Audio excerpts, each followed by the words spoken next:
Gary has a story about that. So it's weird. This is a weird one. Really? Yeah. I told Howard, when Artie calls me, I'm driving in, and I'm trying to remember everything he said exactly because I want to, make sure I tell his story correctly. But yeah, it's a shame you can't take notes while you drive. I really had a hard time. What time did he call you? About 5:15. Okay. Maybe about 10 after 5:15. I really had a hard time fully understanding it, so I'll just tell you everything he said to me in the order that he said it to me as best I can remember it. Phone rings, I pick it up, it's like, Gary, it's Artie. I'm With the Artie voice. Right, and it was really sounded bad. He goes, I'm not going to be in today. So I said, okay. And then there's a long pause that he says, yeah, Howard was right yesterday when he was talking about my voice. I tried to say that it wasn't bothering me, but it is. And remember I said Artie sounded like he had a cold? Yeah. And he was like, no, and he tried to talk it off. What, do you have a cold, Artie? No, why? Does it sound like you sound a little stuffy. You sound completely stuffed up. Well, I did feel under the weather today, but Robin inspired me. And by the way, within an hour, it was gone. Well, right. Yeah. So the next thing he said was, I don't have central air conditioning. Go ahead. I got one of those wall units. So, like, when I wake up in the morning, it's like 2 degrees, and I think that's bothering my throat. So Jason said to me, he goes, yeah, I have the same thing. He goes, you wake up, your voice is a little scratchy, you take a shower, and then it goes away. But that's bothering him. So I was like, all right, I never know what to say, Yeah, I woke up. I was bothered today, too. You know what? The alarm went off, and I was still sleeping. So then he said that he was going to, get some antibiotics. Right. Oh, God. Wasn't he just on antibiotics for something else?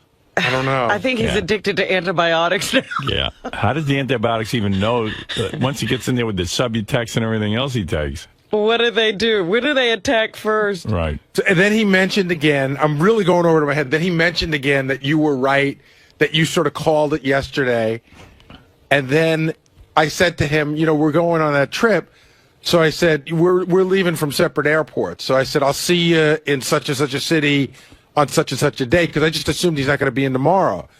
And he goes, no, I'm going to try to come in tomorrow. I hate to miss the last day before we go away for a long time. And I said, okay. And then he said, if I get down to the drugstore and I get these antibiotics and they kick in, I might even come by today. He's crazy. How do antibiotics kick in 5 minutes? Don't know. Yeah. Because there's nothing wrong with him? No, he said he gets some over-the-counter stuff at the drugstore that might help him. Oh. All right. Well, maybe we'll see if... He is such a wacko. Yeah, he is. I gave him... Gary says I kind of made this happen in a weird way because... A, I mentioned that his voice sounded different. Yeah. And then B, at the end of the show, a guy who's in the medical field, maybe he was even a doctor, I didn't read the whole letter, but this guy had sent me a letter saying that he's very familiar with treating people who are on Subutex. And Subutex is a very, very severe way of treating things. And the more it's in your system, the more you take. It should be taken only for a very short time by very, very heavily addicted people. What are you saying? That you build up a tolerance to it and you have to take more and more? No, what he was actually saying in the letter, I should read that letter. Hey, Jason, I gave it to Artie, but if you could print it out again. The guy's kind of making the point that the more Subutex you take, that it can make you gain weight, it can make you feel sluggish, it can make you feel a host of different things, and that a lot of his problems might have to do with all of this Subutex. And that really 99% of the cases are treated with a different Subu something, but not Subutex.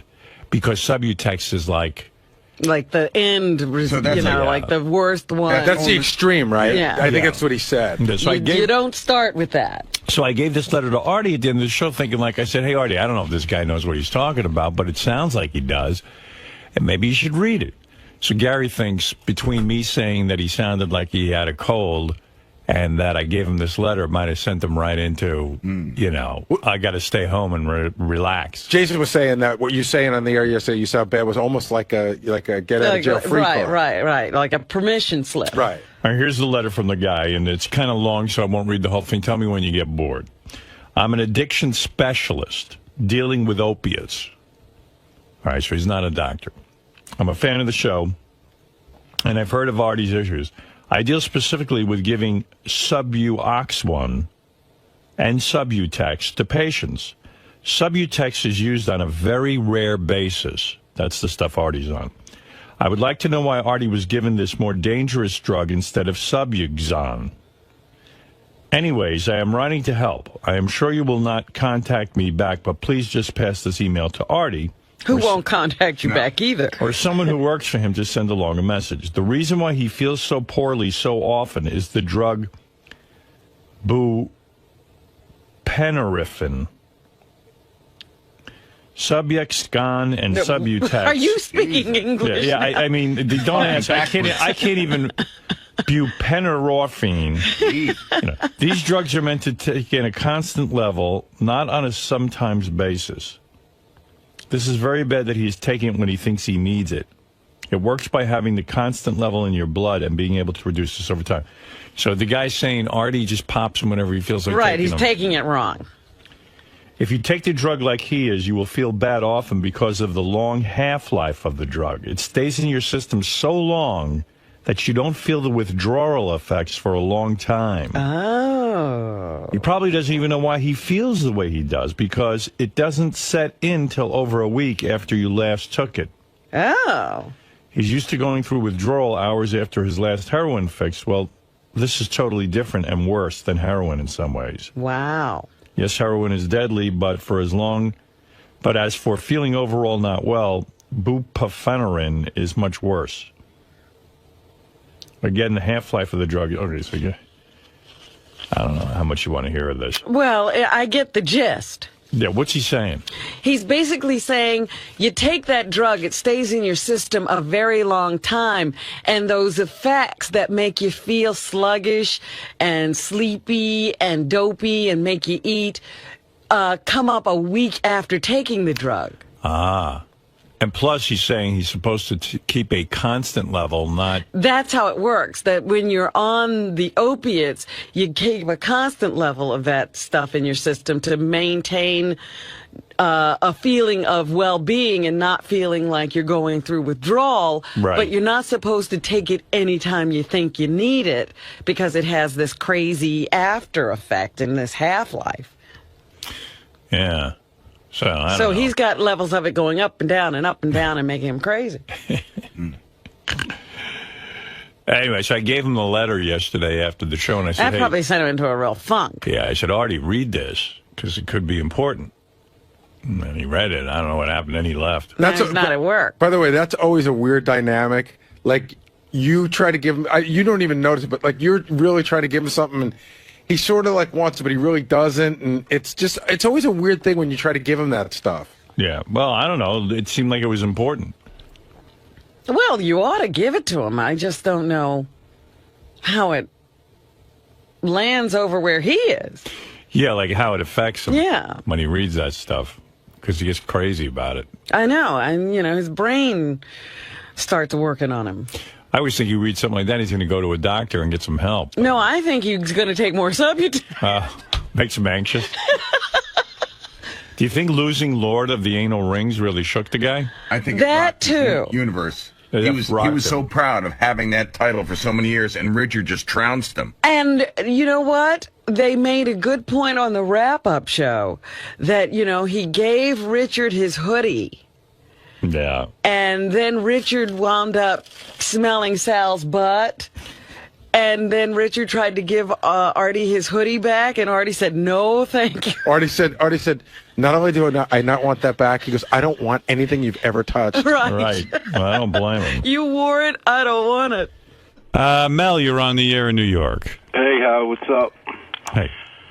Listen, yesterday on the wrap-up show, Ronnie was saying how you have like a whole new group of friends, and you had older friends that, you were cool when you used to hang out. Oh, yeah, I heard this rap. What was this? Oh, I'll play it for you. I have it. Okay. Mel, let me play this for Robin. This is Cool, so Howard. fascinating. Excellent. Ronnie had an analysis of you? Yes, thank you, Mel. You got it. All right, this is great. All right, this first clip Ronnie refuses to write a wedding essay. I've announced that whoever writes a good essay will get to go to the wedding. And quite frankly, Ronnie knows he's already invited to the wedding. So he's just being a big shot. He's just being an asshole. Yeah. All right, so listen to this.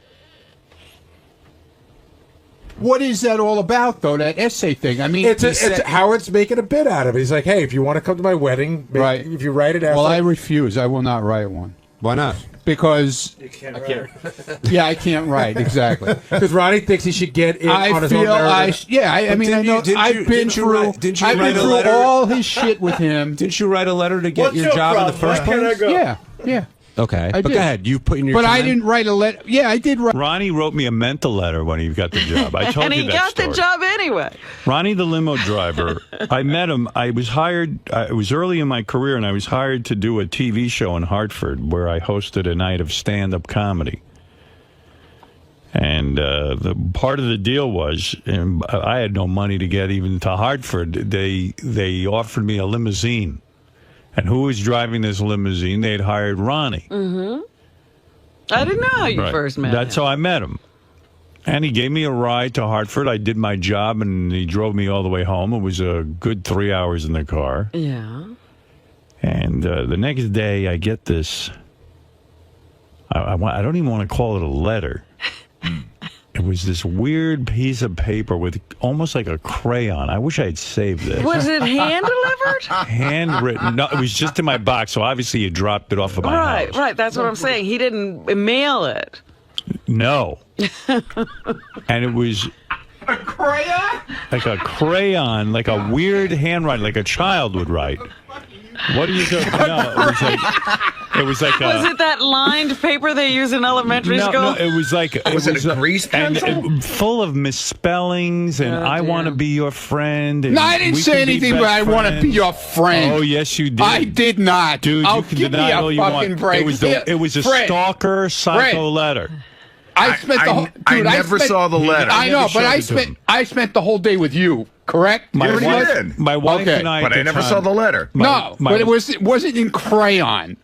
My wife and I at the time looked at this and said, should we call the police? Now, I'm not fucking kidding. He's so full of shit. I know I felt something, and I like you. Yeah, and I right. think we could be I had a burning desire to be with you. Yeah, and I think we could be really good friends. It was like 3 pages, Yeah, like good scroll. friends. I didn't say anything about good friends. What did you claim? What do you claim you said? It looked like a third grader wrote it. I admit, I said I was a big fan. We had a rapport. And I wouldn't- R-E-P-O-O-R. I thought we got along great that day, and I said I would enjoy working with him. That's what I said. I didn't wish say I it didn't want to said be that. his fucking friend. Yeah, And you drove over to his house and dropped this in the mailbox? No, I'm telling you. I did not. In the must have. darkness of I'm night. dropping this mailbox. So anyway, I'm just swearing to you on a stack of Bibles. Yeah, I was okay. so scared A of stack this of letter. Bibles. I called my agent up. I go, listen, you know that car they sent for me?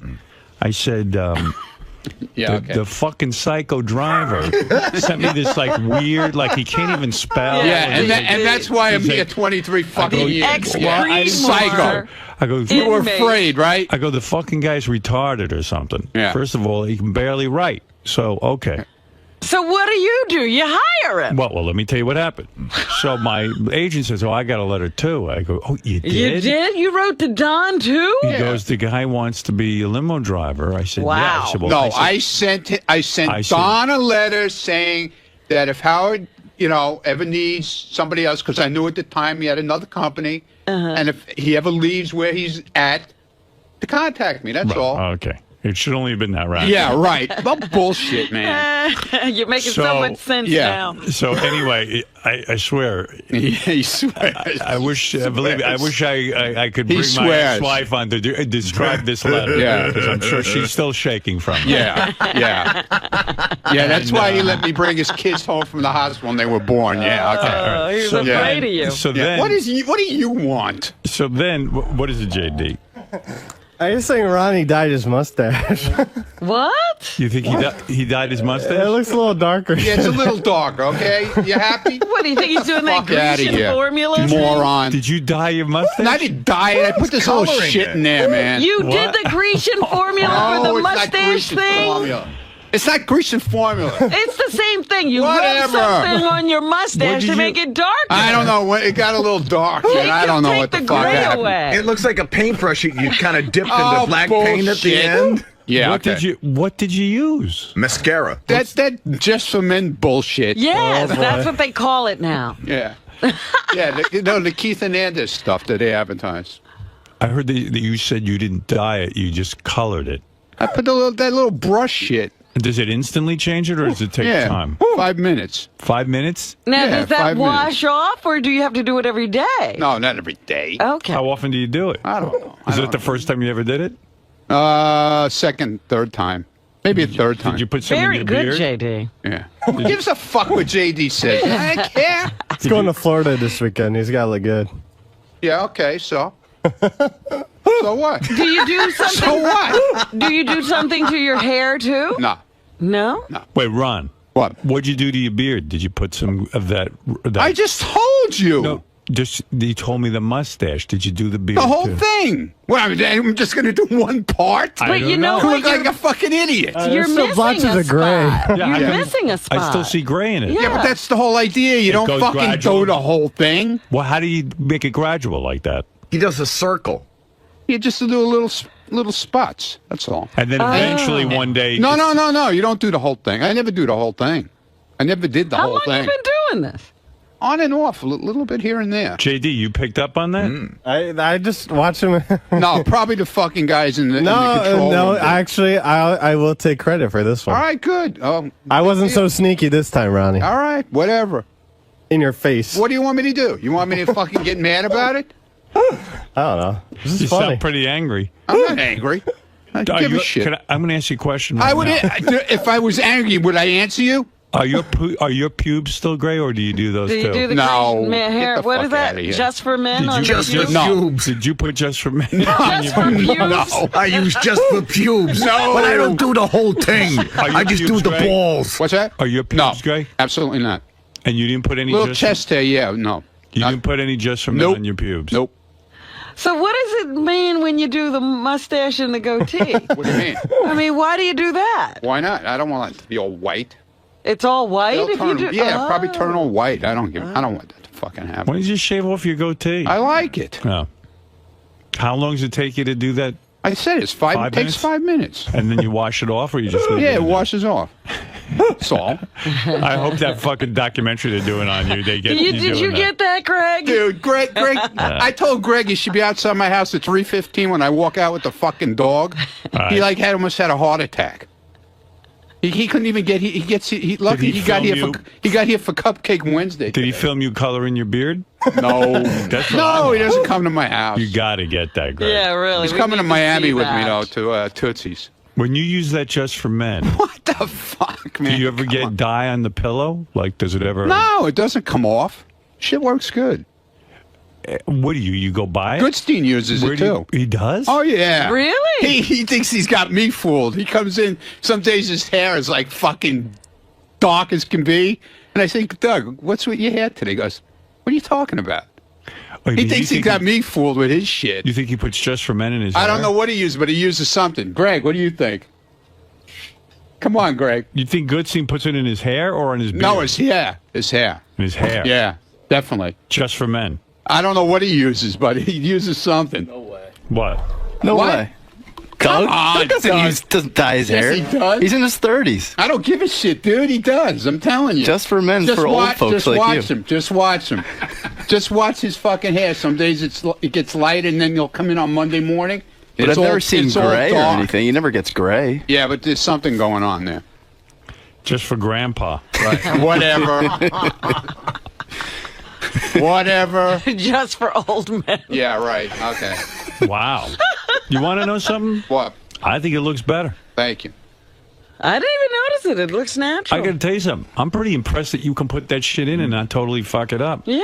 That means anyone could do it. Yeah. Thanks. Well, wait a minute. What were we getting to? We were getting to The letter. the analysis. Oh, It's yeah. weird though the way you shave your goatee like this, like you have two spots here that you let the I like that. He's kind of. I don't like it. I don't like it all. He's almost got like a spider's web thing going. He's got like the soul patch, and then there's like the lower part, and then there's like a thing like a little. I don't know. Is it a balance or something like that? Yeah, but I don't like the whole curtain. I don't like the full. I don't like the full thing there. And when you shave your mustache, you shave off the top of your mustache, but you. I don't want it up to the nose. I don't like it like that.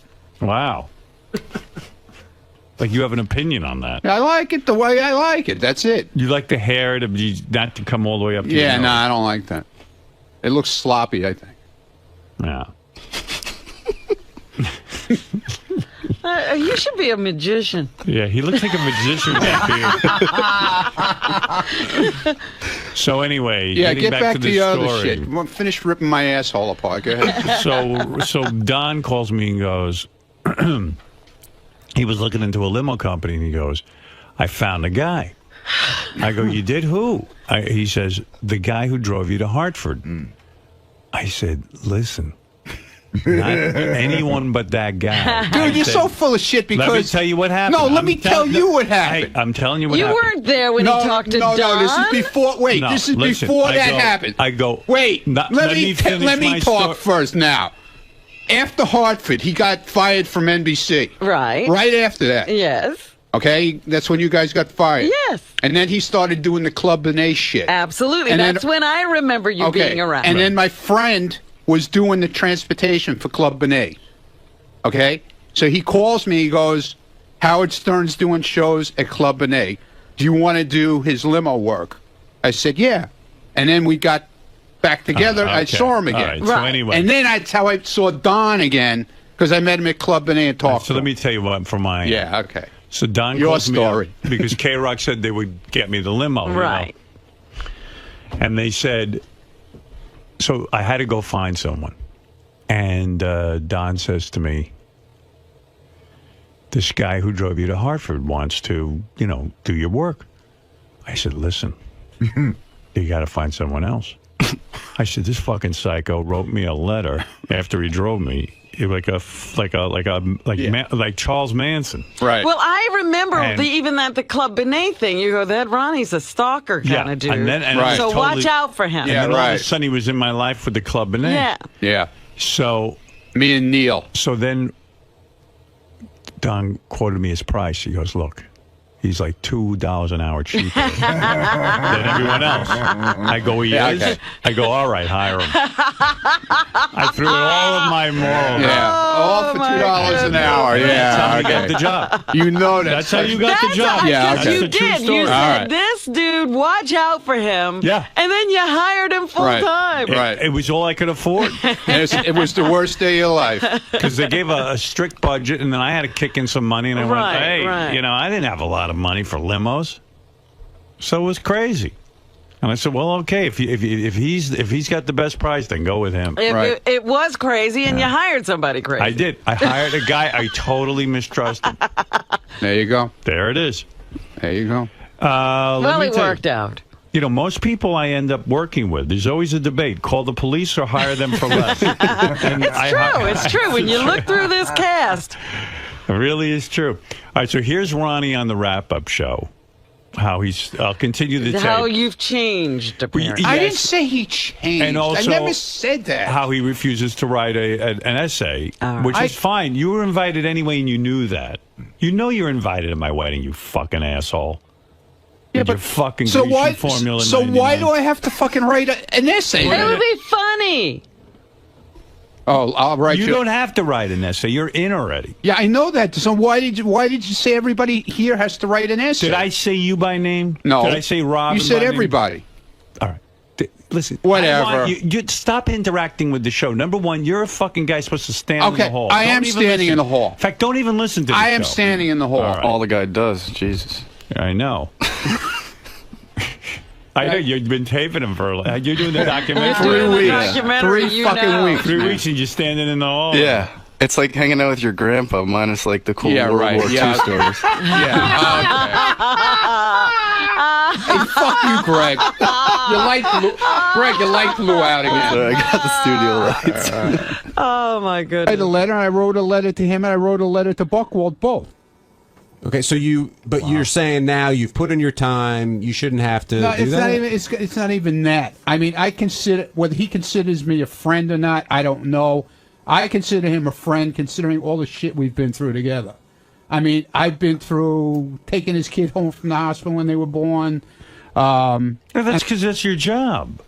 Who else is going to take my kid home from the hospital? You in your own car. I did that my first time home with Emily. Well, I wasn't working you with Emily. That's Emily right. was a baby and when now I met I have you. a limo, so I'm like, take my kid home. All right, It's not like he put the kid in there alone. Wasn't there somebody else in the car? It's not like you did it for free. Yeah, okay. You didn't do it I for did free. so. No, you didn't. I did so. Get out of I here. did so. Don't bullshit me now. All right. That's your job. But was the kid alone with you? No. No. Oh, stop it. Oh, no. Please. Like he goes, I took his child home from the hospital. I'm like, I've gone through a lot of things. well, I feed your don't give a children fuck. every day. Dude, I don't care if you consider me a friend or not. I consider you a friend. Okay. That's all. Fine. You know? Thank you. And I didn't say you changed. Well, I never said that. Let's go to the Well, tape. you've said that before. No, I didn't say that. And a lot of other personal stuff, and I feel we are friends, but Have you guys, I don't know. I don't know what really goes on in his mind. I consider you a friend. Okay. Yeah. I mean, get it together. Dude, I Pull don't. yourself together. He has those insecurities. No, that's Yeah, you're like that's a not, fucking woman. I didn't even fucking. I wasn't even Why don't you going put a that way. dress on? I'll put my dick in Yeah. your Am I your friend? No, I didn't. I never said that. Jesus. You want me to fuck you? Is that what you No. Yeah, okay. Whoa. No. Are no. we still friends? No. No. Wow. Yeah. Whack. Yeah. Goes on in his mind. would you guys say you've drifted apart in the last year or 2 years or so? Drifted apart. No, like not as No, close. we were never that type of friend where we always hung out together. I mean, we hung when I was friends with Neil and we all hung out together. That was another story. Right. But he's gone another route now, Howard. You know, so Just go for a tall, hot blonde. yeah. No. Which is an amazing route to I'm go. not even talking about when he met Beth. Right. Even before that, you know. But What do you mean, Ronnie? I really don't understand. he has a different line of friends now than what he used to have. And you're not part of that mix? Not in the social standard, no. More like, I mean, we talk a lot about personal stuff, but he knows I'll never reveal anything, and he would never reveal anything that I talk to him about if I ask him not to. But if you don't get that invite, it would hurt, right? Oh yeah, definitely. Yeah.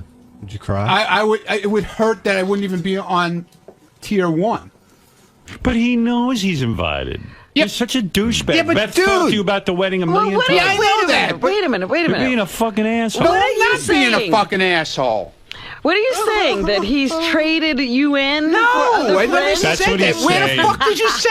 Ronnie and I used to go. Ronnie No. and I used to go to the strip clubs all together when I was Right. single. Yeah, but and once when in I a was, while, you it know, wasn't like we hung out all the time. I said that. Yeah, I used to hang out. You know what it is? What is? I would why, go to this why does strip he do- club. No, that's Right. not And true. he'd That's be not what I'm there. talking about. And then sometimes we played cards. Yeah, okay. Yeah, So we don't do that anymore. right. You don't get You invited don't- to So you didn't hear me card cry? game? I Did don't you hear me see- crying? I don't see Ronnie putting together a card game. Dude, I've invited you. Anything that I've had at my house, I invited you. Right. Okay. I know. And you know it comes, So but there it's you go. okay. I'm not going to go to that. I know. I don't want to be at your block party. I don't care. It's the worst party ever. Whatever. Dude, I don't care. You do care. No, I don't. Oh, yes, you do. You're on the No, wrap-up I- show whining like a No, I woman. wasn't whining. He went in They another- asked me a question and I gave an answer. He went okay? down another route. Yeah, he did. Right. So it should be He did. almost Fred, Artie. He doesn't hang Ronnie, around with those same Gary, people. Ronnie. Like, you should be in that set. I feel so, yeah. Right. No, Whether he I, feels that way, I don't know. I'm always making new friends. That's okay. I didn't say. What am I Sorry. saying? What am I? Dude. Sorry, I'm not sitting in your house with you. You know, Stop you it. went down another route. It wasn't Ronnie's route. Rude. Please. Give me a Ronnie was break. never on the route. Yeah. The Ronnie route. Yeah. Okay, dude. Come on. See what else you had to say. Oh, that was the thing about the horseshoes. Let me see what. I don't know. All right, enough of that. You done? Yeah. I didn't know you were dyeing your beard and mustache. So what? You didn't. You share all these personal things. How come you didn't tell him that? Yeah. He never asked. He's your buddy. He You're never supposed asked. to- I don't look at you. You got to You volunteer look at me. some information. You said to me one morning in the elevator when we were coming out up in the elevator one day, and you said to me, "You do something with your beard," Yeah. and I just said no, and you just let So it you go.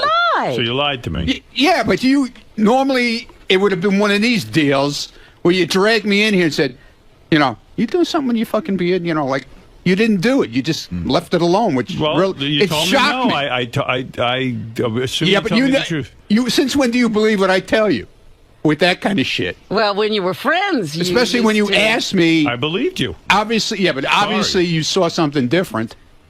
Yeah, well, Didn't expect you to lie. I didn't lie, just bullshitted. I like that Ronnie's dyeing his beard. That's so great. Whatever. You know, Yeah, you know. he's Playboy Ron. Look at you. Yeah. Playboy look at Ron. you. Look at you over there. Playboy What? Ron. What about her? What about What it? are you saying? Losing all the weight, looking that's good, healthy. looking good for Jim. You know. She lost the weight before Jim. No. Yeah. She Oh, was no, you're working. right. She was Actually, you're working right. on it. You're right. I have to say, you're right. Wait a minute. I was working on it, which meant I was losing weight. Okay. Yeah, I never said anything. I'm not saying anything bad. Jim met Robin when And she was it's fat. so bad that I fucking put a little Jim color. met me Is years it ago. bad that I put a little fucking color in my All right, beard? all right, Is that Ronnie, bad? Ronnie, you're giving everyone a headache. You can leave Yeah, now. good, thank you. Goodbye. Had enough for you anyway. Let's go, just for men. Yeah, get out. From now on, just call him Just for Men. I like that. There goes Just for Men. Just for Men.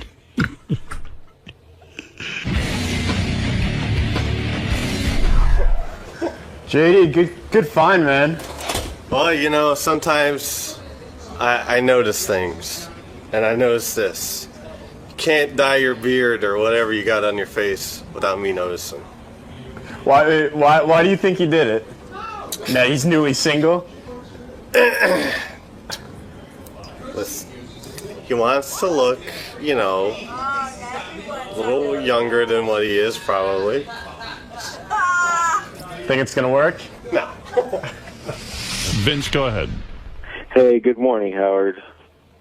Good morning. Hello? Good morning, yes. Yeah. Hey, just a couple of things. First of all, I think that marriage is great as long as you have nothing left to live for. So congratulations. Do you think it's impossible for a man and a woman to have a friendship and enjoy each other forever? Yeah, I honestly do. Really? How many times have you tried? I've been married once. Well, see. So, but I have no problem living with somebody that I love for the rest of my life without saying I do. Yeah, I know what you mean.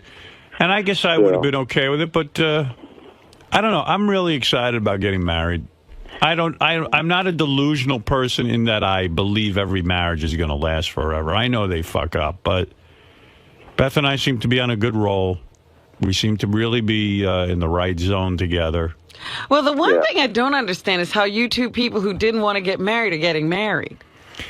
Yeah, I don't know. You know, it was. I have to say it was my idea. Beth didn't put any pressure on me. She never said, let's get married, or I want to be married, or gave me an ultimatum.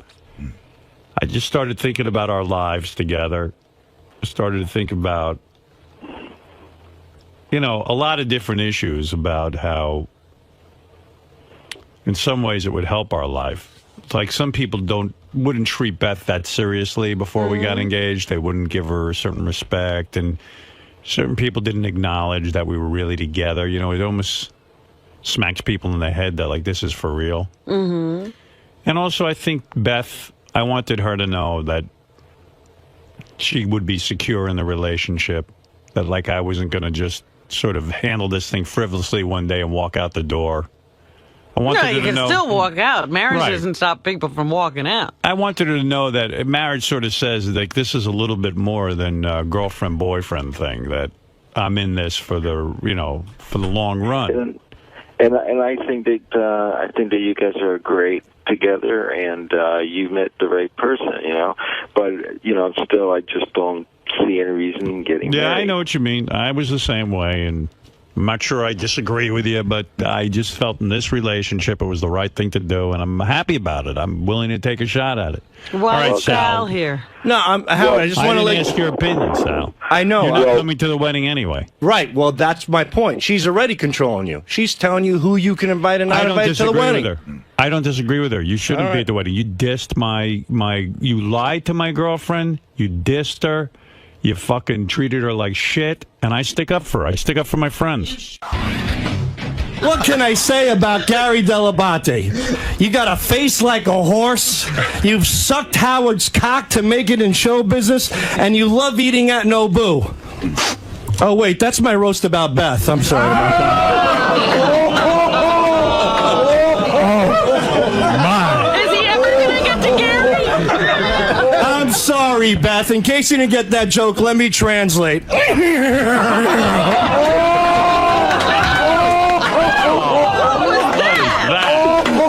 That was me pissing you off, Howard. You know, Howard, I'm sorry. I was going to ask your permission for that joke, but you were on vacation. Dreaming about firing you.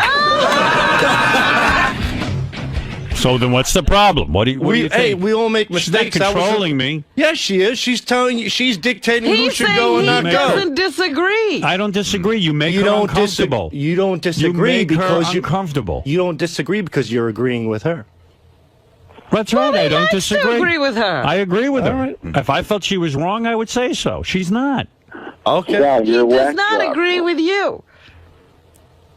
In the same respect, if somebody shit all over you and you're a guy that is on my team, I understand. I would stick up for you. I know you would, and I appreciate your loyalty. If and some other radio show started pissing on you, I'd fucking piss right back on. I agree, but the point is that and the fact that I didn't fire you shows you how much I like you. I wouldn't go that far to fire me. Yeah. I mean, there have been a lot, people have had a lot of scuffles. I thought you made a mistake, you lied and this and that, but as far as making her uncomfortable at her wedding, I agree with her. Why should she have to be uncomfortable at her wedding for you? And I agree with her, too. Right. That's my point. It's her day and she's entitled to it. And I understand. She's not controlling me. It's the wages of what had happened, and I can deal with it. I'm not upset about it, but the point is that at the same time, if you really... I love more than anyone. And you should. And you're going to piss on them, and you did, and you lied to her, and you're emailing her, and you're telling her shit. But that was and I'm all like, made hey, up. you know what? It was all made up. Yeah, I mean, we made up. That's what I don't She's get. fine. She does. She just said, I don't trust Sal. I don't want him there. And I respect that. And I don't either. I don't trust you either. What? To be there. You don't trust me. No, of course not. You see, not after what you did. And you're a whack job. In my personal opinion, you're fucked up. In my personal opinion, if I'm working with you, and like you said, you didn't fire me, and I appreciate that and all that other stuff, but like there's a sense of loyalty between us. Right. Why wouldn't you then say, hey, you know what? He does work with me, and there is some loyalty, and we all make mistakes, and you know what? I'm sure he's going to be fine. I don't feel that way. You don't feel that way. I can't guarantee that you're going to be fine. You don't lie. I don't lie. I don't. Did. You didn't lie? At that time, yeah. Oh, at that time you lied, but now you don't. Now he's not a liar. Well, who has... Let he who hasn't lied cast the first fucking stone. We all lie. Where's your angelic wings? What crystal ball should I look in to know that you're not going to lie the day of my wedding? Howard, that would be ridiculous. I mean, that would be suicide. I might as well just go in there with a bunch of bombs. I don't know that you're capable. What you did was suicide. You're writing her letters telling her you're not doing something, then you're out there and behind her back doing it. I did it right. I did it. Sal, what am I supposed to do? You don't. She doesn't trust you. I don't trust you. And you're saying she's controlling me. I agree with her. I don't get controlled. I don't know. All right, I'm being controlled. No, okay. I'm just saying that this is a wedding between me and Beth, and that's fine. 50% of this wedding. Right, and she's entitled to who she wants at that wedding, especially if somebody lied to her. Should she look out and see some face that she doesn't want to see? No. All right. Sal, here's. But she should say, "Hey, this guy's my husband. He's my future husband. Yeah. He works with this guy Sal, and Sal, yeah, he crossed the line, but things have we've made amends, and out of respect, she should make it easier on you. Sal, that's what I'm saying. No. She's putting the pressure on you indirectly. I would never say that to her because you know what? I'd be the same fucking way. I think subconsciously she's putting pressure on you. Not at all. Subconsciously? Yeah. Not subconsciously. Your name came up, and she said, I don't want him at the wedding, and I said, I understand why. And I understand too, and I'm not upset about it. And I said, I don't want him at the wedding either. And I'm not, but that's where I think you're wrong. I think you do. think he's wrong? How can you be wrong? He can't be wrong about what he thinks. How can I be wrong? This is how I feel. I feel you really fucked up, and you kind of made it so that I can't have you to my wedding or to my house or anything. That's ridiculous. Okay. Well, it just doesn't make any sense. I mean, doesn't make sense. They accepted you know how many your weddings? apology once, Sal. And it was fine, and we've moved on. Robbie, No. I gave her you fucked up again. I didn't fuck up again. That's my point. We made up at your engagement party that you threw, Robin. But you. And then I saw her at Artie's right. She's not birthday angry party. with you. I know, and I'm not angry with her. You. And I get it. That's fine. But I'm saying that. All right. So then shut up. What you're saying that there's people there? I guarantee you don't want there. I'm guaranteeing it, but you bite. Oh, I see. Okay. All right. Well, every wedding has that. More about my life. No, but I'm saying every wedding has those pain in the asses that there are lots of people who you have differences with, but you stepped over a line that I can't even begin to fucking talk about. All right, and I'm willing to accept that. I didn't tell you to write my girlfriend. I didn't tell you to get. You're looking for fucking a way into my life. No, I'm not. That I'm not looking for. And then you finally got the way in. You're talking to her, and you're fucking lying to her face. Get the fuck out of here. You keep throwing back the lie, but Howard, that lie. Sal, I know what I did. I'm willing to take responsibility. I know, but Howard, I'm willing to take responsibility for my actions. My point is that the victim has the right to forgive to what extent they want to forgive. And I get it. So that's it. But what I'm forgiveness, but it only goes so far. All right. I'm just remembering a guy who put his foot down, and no matter what he says, he says, that was you. That's not me. That's not me. Okay, that's not you anymore. That's right. And I could deal with that. But I'm saying that just be careful. I never put my foot down with my ex-wife. I never put my foot. I had a relationship with them. I sit and we talk about things. This is the person I spend the majority of my time with, the person I'm in love with. And you think I'm going to fucking stick up for your actions? I can't defend your actions.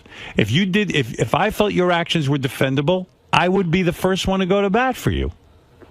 But they aren't defendable. I'd be an asshole to defend your actions. All right. I'm personally between... All right, I'm going to put my foot down. How's this? You ready? You ready, pal? I love her, and I want her to be happy, so I don't want you at my fucking wedding. There, I put my foot down with you. Okay, and you have, and I've accepted that. Thank you.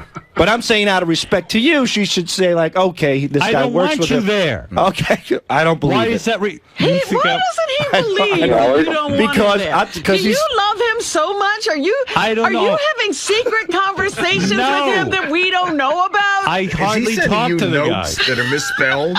No, I don't believe it because we do have a good working relationship. This isn't and about I that. think, like I said, and I hate to use this word again, I think subconsciously she's pulling in the reins. She's got you fucking baited up, my man. She's already, she's already got. I love it. She's already got you. She's already got you biting your lip, saying, you know what? I don't want to deal with this aggravation of bullshit. I don't want you at my wedding. I don't know why. You don't want me at the wedding because you don't want to piss her off. No, I don't. And that's what every husband does. Because you pissed me off. Okay, and I apologize. Repeat that. I'm going to repeat it again so you get it through your thick head. I know I pissed you. You pissed me off. Okay, that's why I don't want you at my wedding. Hey, Howard. Okay, I'll have to accept that, but deep down inside, to be honest, I don't. Well, you get through the day anyway. You completely have to. Believe it, and I'm happy for both of you. So. Does it hurt your feelings, man, that you can't go to his wedding? No, I'm just trying to let him know that, you know. Are you speaking from experience? Well, obviously. Right? Of course, he's already given in. So do you see a little bit of... he's already given in, that's my point.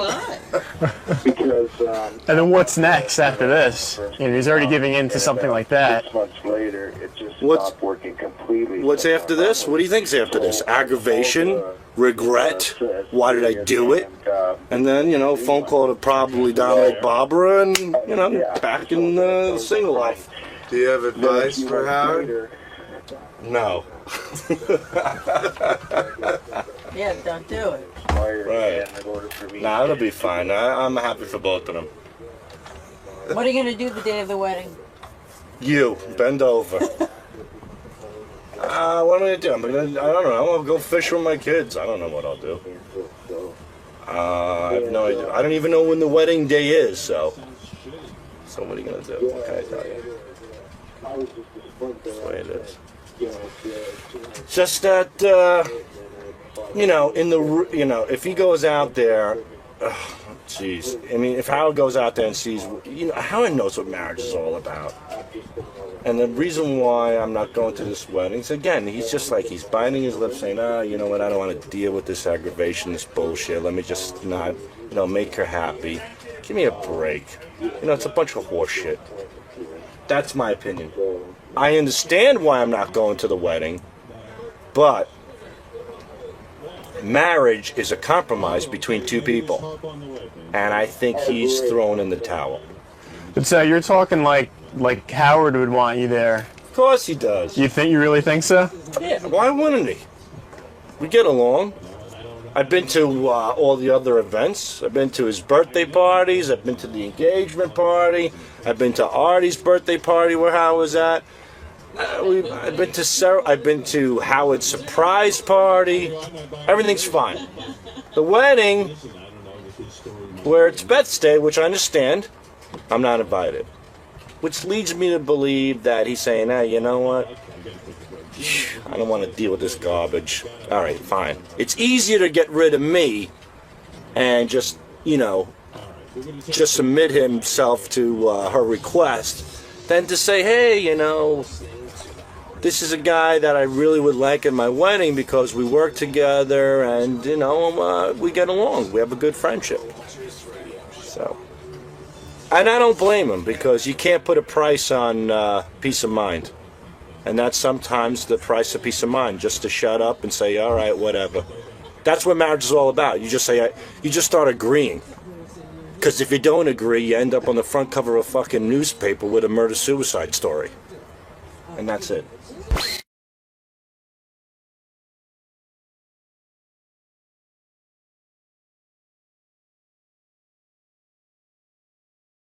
I see. Do you have a waterboard, anybody? No, you don't have to do that. You want to make them your friend. That's the key. So you're good That's the cop. key. Yeah. Well, no, there is no good cop, bad cop. In other words, if I committed a crime and you think I did it, you'll talk to me because you're a good guy and you're like, hey, you'll be my friend. And I'll manipulate your unconscious mind. Wow. I'll get in there. I'll walk around. Is it almost like a hypnotist in a way? No. No. You just know the questions to ask? Well, I don't do pop psychology. Carl Rogers, Maslow, you're okay, I'm okay. I'm a Freudian. So just like your psychiatrist. Right.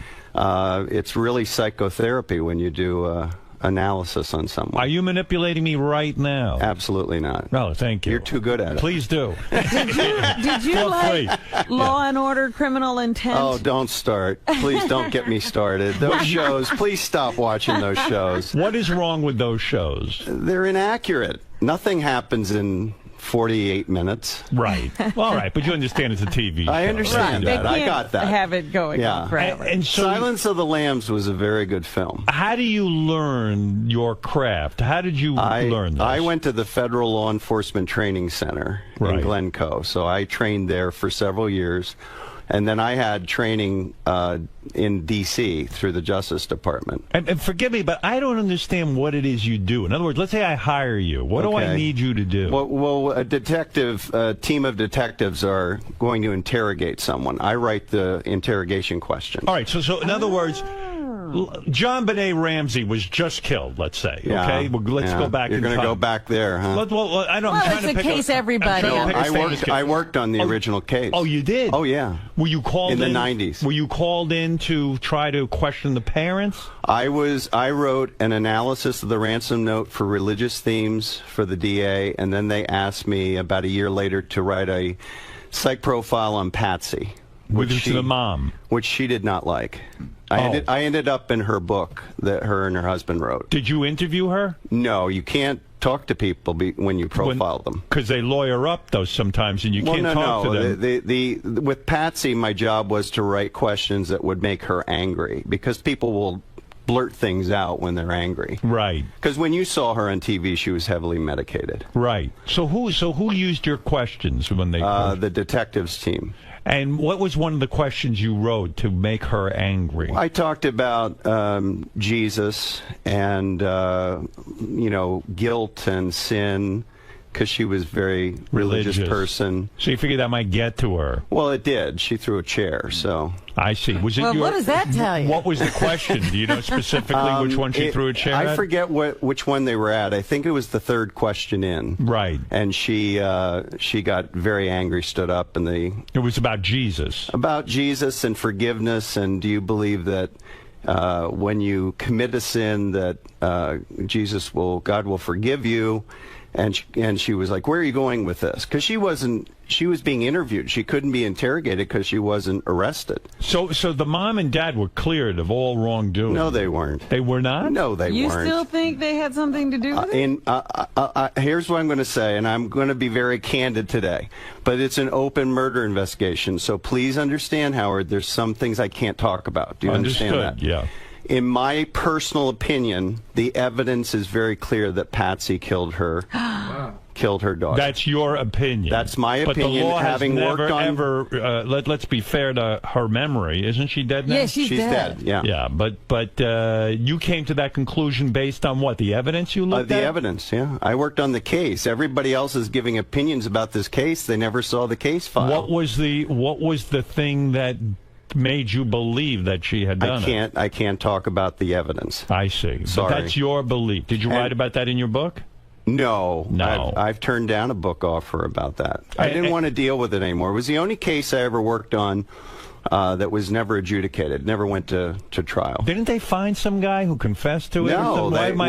We had already interviewed him back in the 90s. The DA that brought that up and went to find him, she took all of our research and put it in a storage locker and said that we were all biased. There was no guy from Thailand? No. Yeah. There was a guy. He was cleared back in the 90s. He if was she had cleared, taken the time to read the information. I see. So it's still considered an open It is case an open that was murder never solved. investigation in Colorado, yeah. Wow. And since then, the woman has died. Was that frustrating to you because of your beliefs? Yeah. Because this little girl deserved justice. And my son was the same age as 𝗵𝗵 at the time of the murder. Right. So you took it to heart. So as a parent, it really bothered me. So you really know your stuff. Can you tell us what you think the reason for... Was it like an anger thing? Jealousy? An accidental... No, it wasn't jealousy. It was she felt that she was losing her daughter, control of her daughter.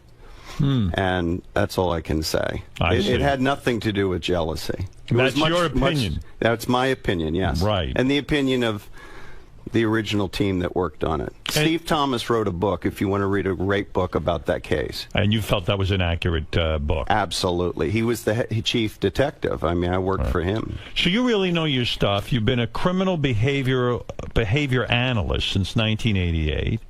You work in criminal psychology, forensic psychology, sex crimes, crime scene forensics, and domestic terrorism analysis. Yes. So, I mean, you know your stuff. Yes. Are you a top expert?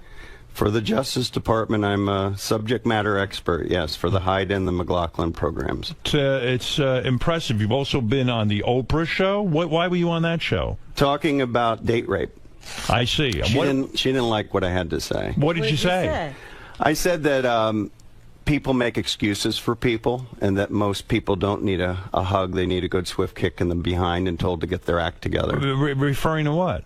Coddling. People being coddled, and we got away from the date rape thing and started talking about pop psychology. Oh, you're talking about raising people? Yeah, how parents raise children, they're codependent with them, like 𝗛𝗵𝐻's interviews. They always drive me crazy. They do? Yeah, like they drive you crazy. Does our show drive you crazy? I've been listening since '85. All right, so I grew up with you people. So this is what 𝗦𝗵cie actually... Oh, well, then I just dispute everything you just said. 𝗦𝗵cie, any guy who listens to us can't know what he's talking about. In fact, because you're so highly credentialed, I became interested in you because 𝗦𝗵cie suggested you come on the show because you have profiled some of the people on our show. Is that correct? Yeah, about a year ago. To keep up my chops, I only work as a consultant on about 6 or 7 criminal cases a year. Right. So to keep my...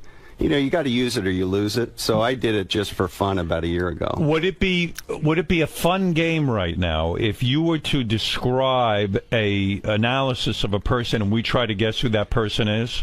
Yes. Would that work? Some people are going to be very unhappy. I have 6 profiles in my pocket. Robin, would you like to play with us? I would love that. I would love it too. I like this game. All right, here he is, Dale Yeager. His book, 3 Myths About Bullying, What Every Parent and Grandparent Should Know. You can check out Dale's website at SERAPH.net, seraph.net. He is a expert profiler. He has trained the Federal Law Enforcement Training Center from 2005 to 2008. He has multiple Justice Department clearances. He is one of the only 60 forensic profilers in North America. And, more impressively, he's been on Oprah. Which means, which is everyone. So, I assume these profiles are highly accurate. Oh, they're very accurate. People aren't going to like them, but they're accurate. All right, describe person number 1, and we'll see if we can guess. Fred, are you in playing on this one? Yeah. A conflicted person unable to transition from a previously successful career to a modestly successful position now. A chameleon-like personality who adjusts behavior depending on the people they are currently spending time with. Continued attempts at resurrecting the perceived success of the previous career. Insecure about physical image. Vacillates between fashion that covers up and fashion that enhances gender. That is Sal Governale.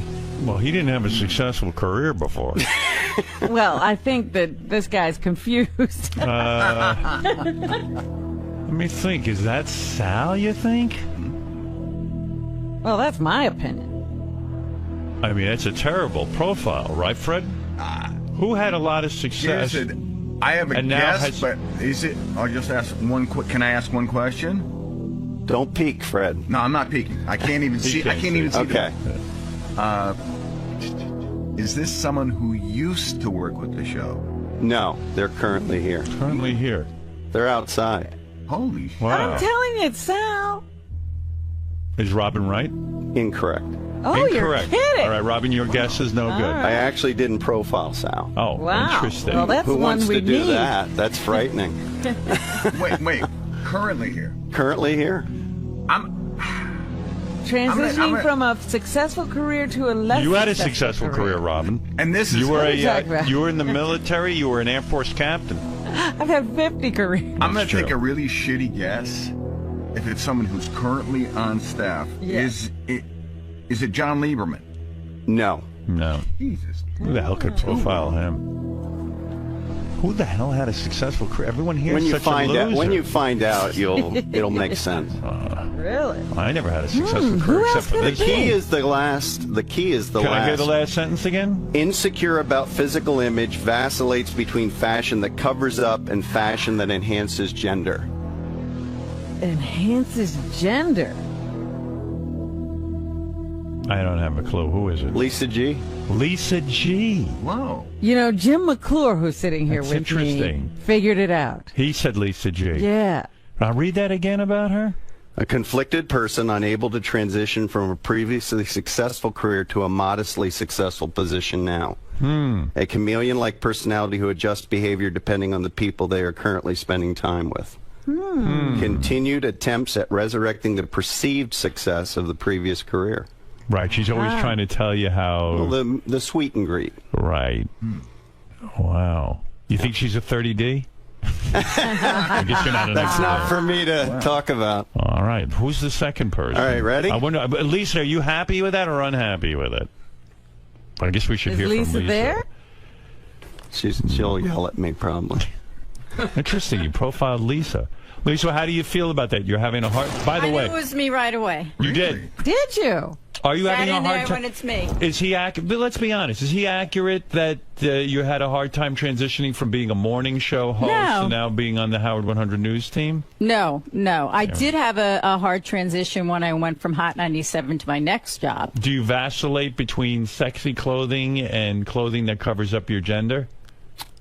No, I think I pretty much dress the same every day. I don't think it's one way or the other. I think you cover up your gender every day. It's in more formal and formal type situations, like on red carpet, she wears things that enhance gender. Well, I'm not in studio, so yeah, that makes sense. All right, interesting. Anything else to say about Lisa while she's here?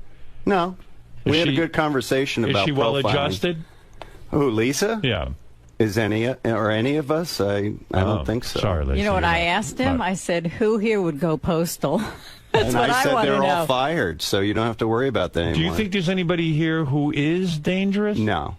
No, okay. They're all gone. Okay. They're all gone. Some people Casey's who gone. were. Casey's gone. I called Gary about Casey years and years ago, before he was ever in trouble, and I said, this guy's a violent person, and whoever answered the phone, I don't think it was Gary, said, all right, yeah, we'll let Howard know. I go, trust me, I do this for a living. You got to get this guy out of the store. I'm telling you, he's gonna kill somebody. Well, he never killed anyone. You were wrong. Not yet. He's a good man. Well, it's all relative, isn't it? All right, Lisa, you were the first one up. Lisa not upset with her profile. Go ahead. Right. Profile number 2. Next one. A person raised in a traditional ethnic setting, including a traditional marriage profile, meaning they went from adolescence and got married in a traditional way. Because of a change in profession, this person slowly assumes a non-traditional lifestyle, which includes sexual paraphilias such as swinging. No, I'm thinking... Now, do you want me to explain what a paraphilia is? Yeah. Okay, a fetish is when you sexualize an object, like a shoe fetish. Right. Okay. Sexual paraphilia is any kind of sexual behavior outside the norm of oral sex and intercourse. So bestiality, it's an action, right, or an activity. Swinging. Didn't Scott once say he was a swinger or something? Yeah. But come on, it can't be him. I mean, he's pretty... He doesn't he didn't do that out of fame. Key clue is the second statement. Which is, say that again. Because of a change in profession, this person slowly assumes a non-traditional lifestyle, which includes sexual paraphilias such as swinging. It's Benji. No. All right, I'm wrong. Robin, you want to take a guess? I'm still processing the information. A change in professions. Yeah, you got a point there. That wouldn't be Benji. Who is it, Fred? Again, I've been wrong 2 times already, so why not go for a third? I'll say Sal. No. I'm going to say it's Ronnie. He said he didn't profile Ronnie. that. It's right. It's Ronnie. Right. Of course. Think about it. You're right. He did. Because, he went berserk. He tried to become you. Oh, I think he thinks he is me. Because he watches me all the time. Yeah. And then sometimes sort of unconsciously he starts doing things like that. I'm waiting for him to come in and yell at me. Ronnie disturbs you, huh? No, he doesn't disturb me. But what? That's his behavior.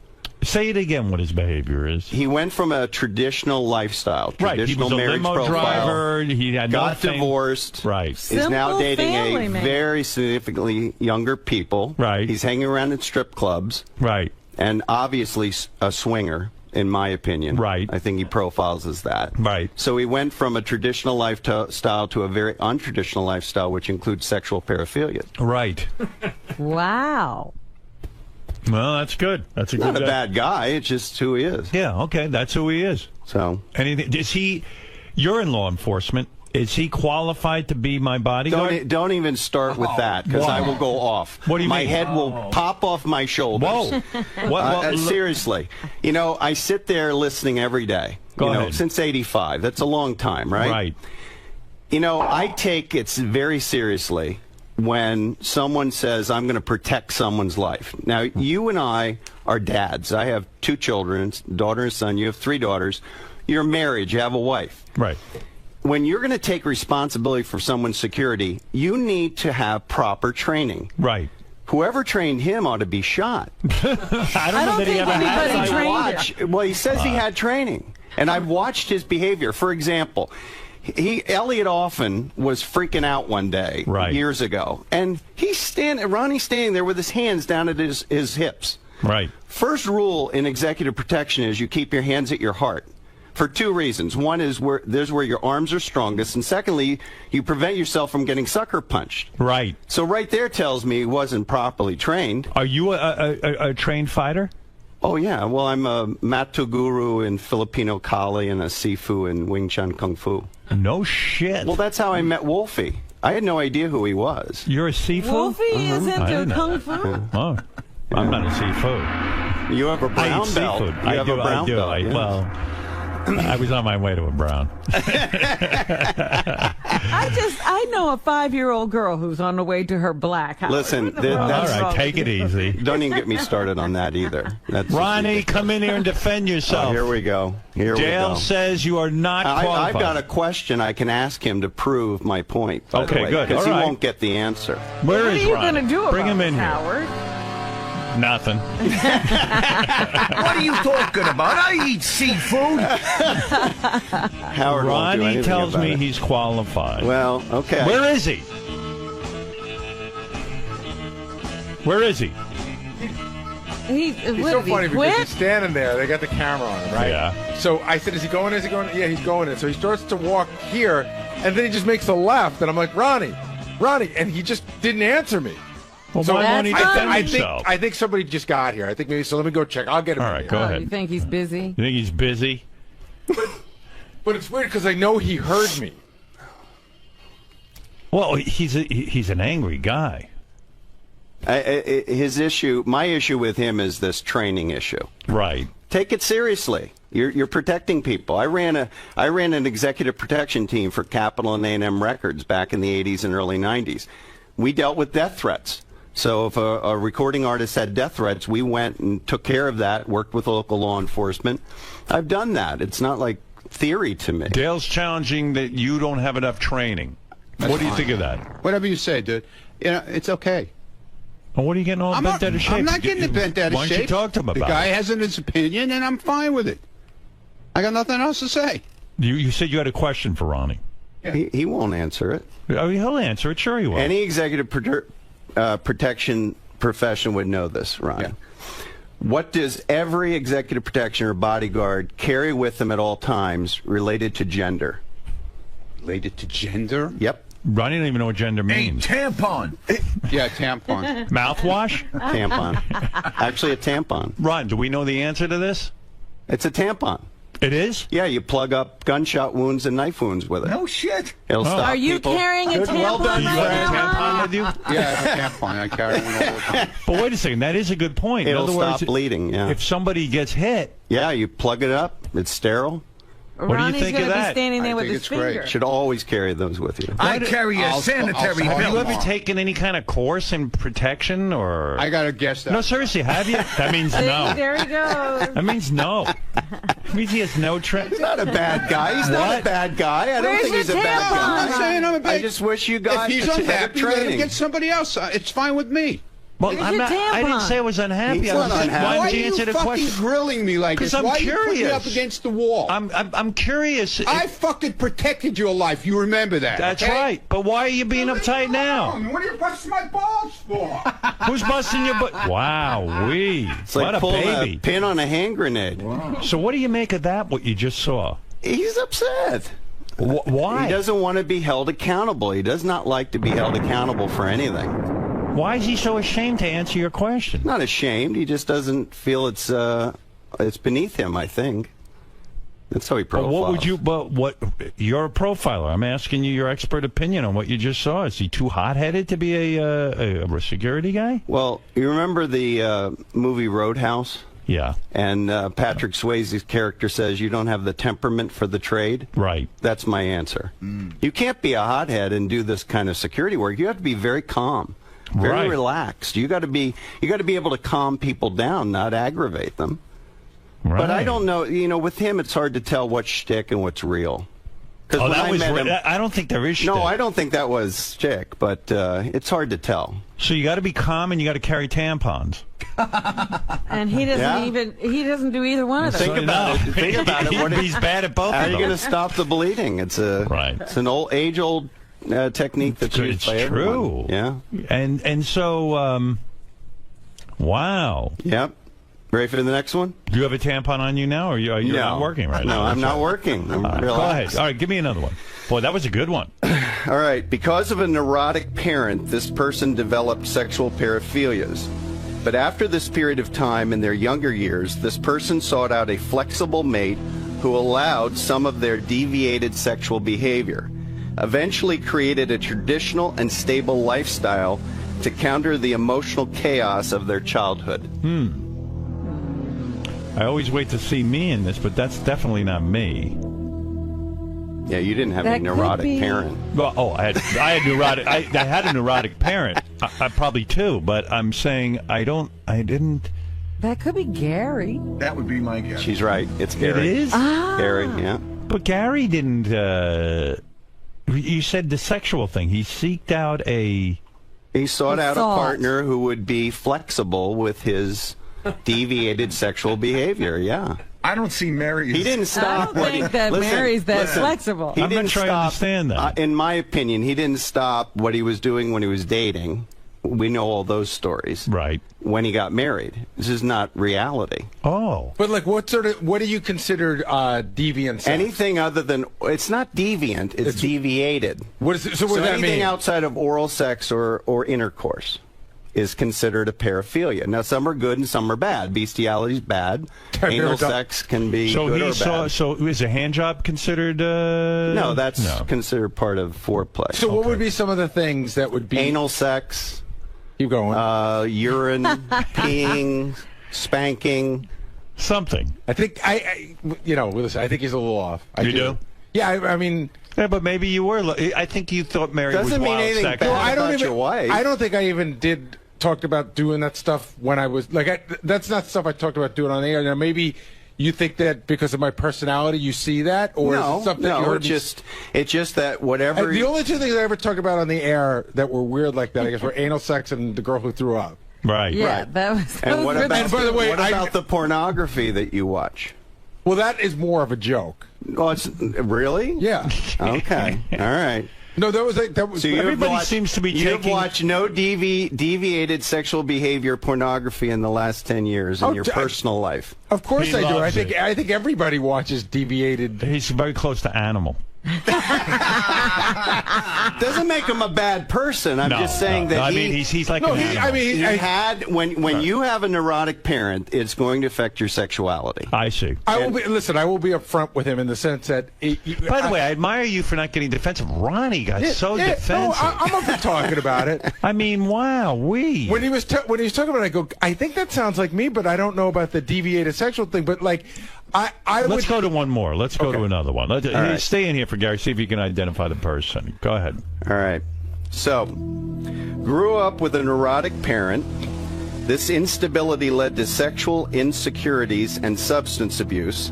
Societal conflicts fed these insecurities and negative behaviors. This person followed a traditional path through adolescence to adulthood. Issues of social and sexual insecurities created problems of intimacy with family members, currently has fear and intimacy issues which prevent the elimination of insecurities and emotional stability. It's me. That's Howard, yeah. I think that's accurate. May I say something to you? Oh, thank you. Okay. Yeah. And hey, don't say anything to me. Hey, you can't say anything. Say this. Why should? Maybe I'll get better. I want to say this as I guess the best word to use is friend and as a professional. Good. Go ahead. You're looking at one of the biggest fans of psychotherapy. Go ahead. I did it for 5 years every week. It saved my life, along with the Dr. Sarno book. Thank you, by the way, for that. You're welcome. I've given 60 of them out. Let me hear your advice. You are holding back in your therapy. And many years ago, you told your psychiatrist you wanted to stop, and he said no. And he was absolutely right, because you're holding back, and I can prove it to you. Go ahead. You're a married man using condoms. Right. What are you, a sailor? I mean, anybody that I know that's married that uses condoms has intimacy issues. You are keeping, and just bear with me. I'm trying to help you. Here. I'm not Ronnie. I'm not getting uptight. You got to give that up because ultimately you're keeping one foot back in your OCD. Okay. But he doesn't want to get his wife pregnant. Listen. I'm going to tell you something. There are many ways to stop pregnancy that don't involve the pill. Yeah, but there's only one that a man can control. No, listen, let me ask you. And I don't want my wife to have to take the pill, and I don't want to have to put an intrauterine device, which you don't have to do that either. There's many other ways. Humor me. What are the other ways? Do me a favor. Pulling out? Do me a favor. Go ahead. Raise your right hand. Go ahead. Put it down. Go ahead. So you have cognitive function. You can control your body. Yes. If you really worked at it, you could control that. But So she might be pregnant 5 times before he figures it out. Yeah, right. What if I fuck it up? I mean, Robin's right. Robin, I don't want. Listen, if my wife is a Catholic who says to me, if she was pregnant, she would never get an abortion for herself. She believes in the right for other people to have them. But for herself, she doesn't believe in it. Well, you're going to have a child. I'm going to tell you right now. Welcome to the reality. My wife's 40 years old. You're going to have a child. What are you saying? I'm telling you there are 2 types of females that don't have children. One is they have serious sexual trauma in their childhood. Go ahead. She doesn't profile that way. That's right. Or they have serious family dysfunction in their childhood, which she doesn't profile that way. That's right. So at some point, she's going to want to do that. Why do you think all this stuff with the dogs? It's an ad hoc child. The dog is. Well, we know that. Yeah. Our dog was our child. I think eventually it's going to happen. But let's get back to the issue of OCD. Right. You can't keep 1 foot in, 1 foot back. I think it's partially the pregnancy issue, but I've thought about this for a long time, Howard. I think a lot of it has to do with you still clinging to pieces in the past. And I would beg what do you of mean you, pieces in the past? Pieces of the OCD life that you lived. I still have a lot of OCD issues. Well, I struggle with it every day. Your wife loves you dearly. Yes, she does. That's obvious. And I love her. But she tolerates this. And at some point, you have to say, you know what? I got to be completely healed before I die. Right. And I'm just out of. So if I stop using condoms, would I be healed in your opinion? I think it would help a lot. You do. I really do. Interesting. Well, do you really grab a condom every time? Not every. Listen, actually, no. See, I didn't think you could. I think it's off and on.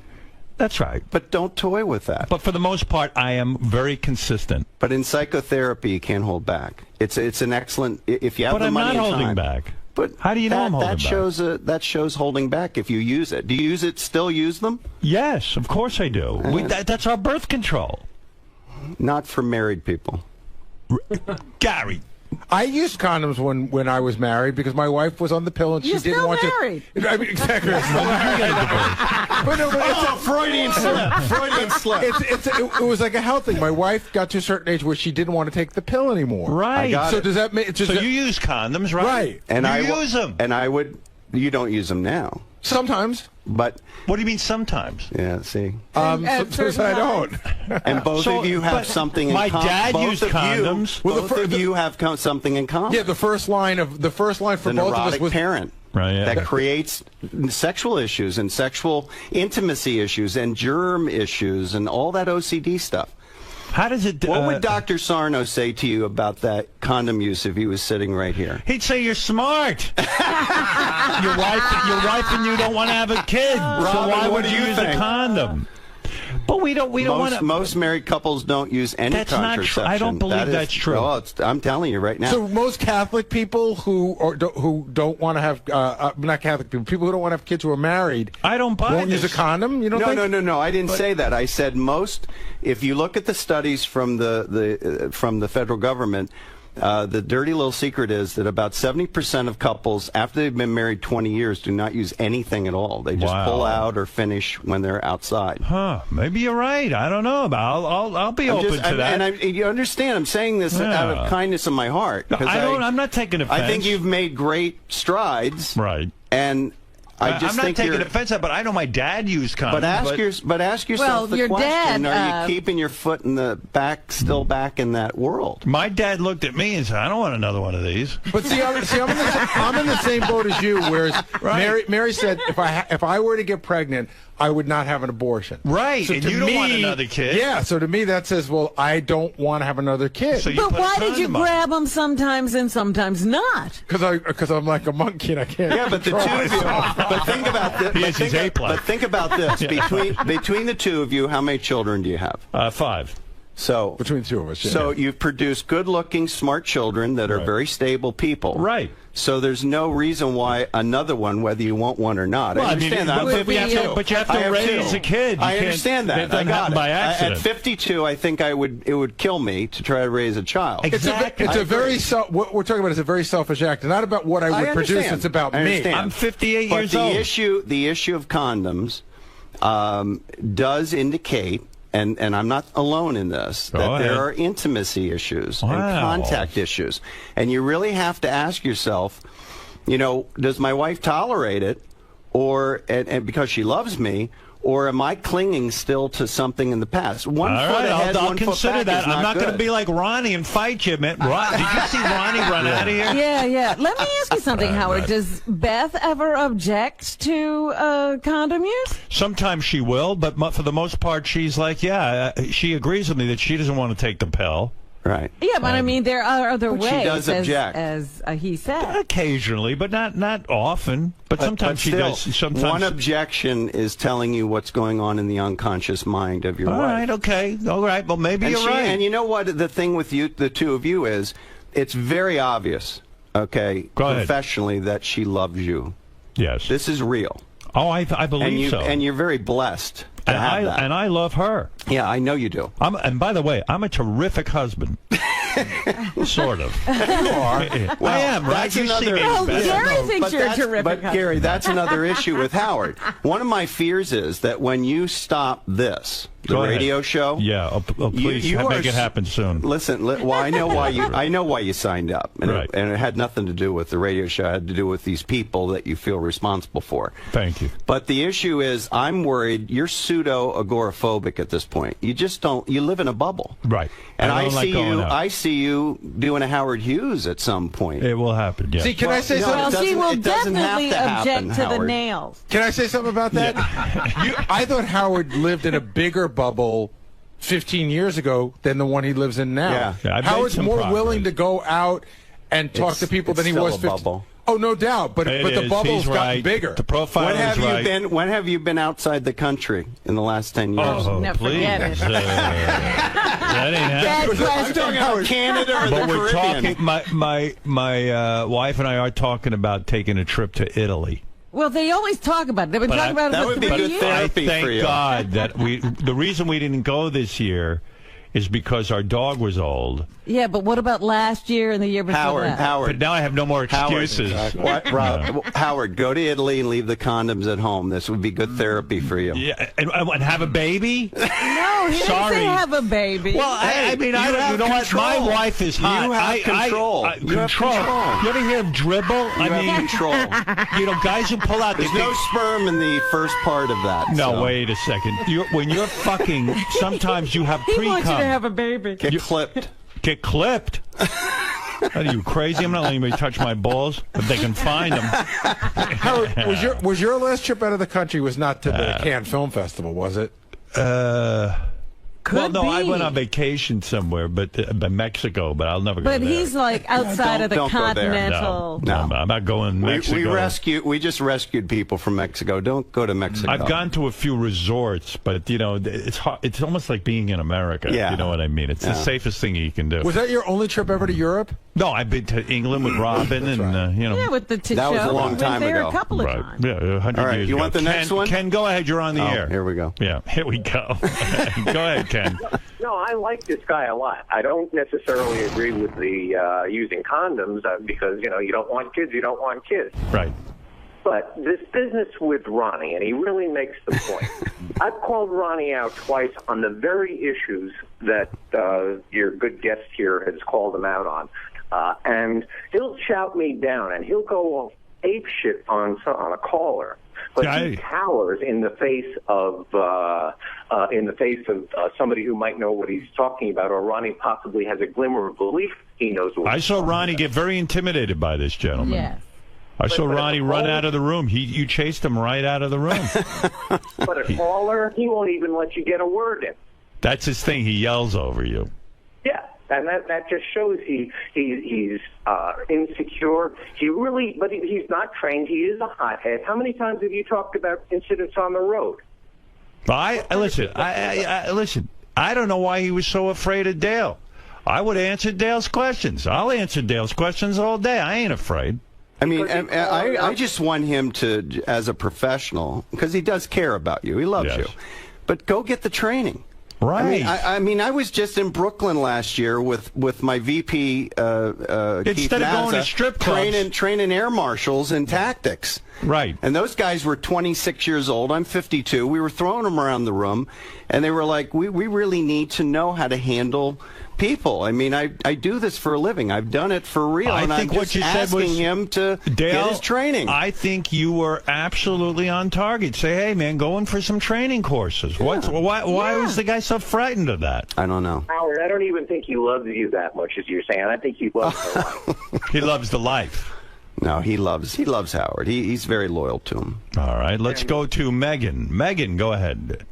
Hi, Howard. I have a question. So I also, like the previous caller, get the condom issue. But do you make out with Beth every time you have sex? Because to me, that's a big sign of intimacy.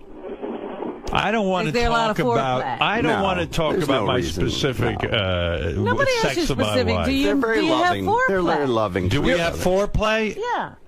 Listen, we have our thing and it works. But you don't want to tell us that you have foreplay?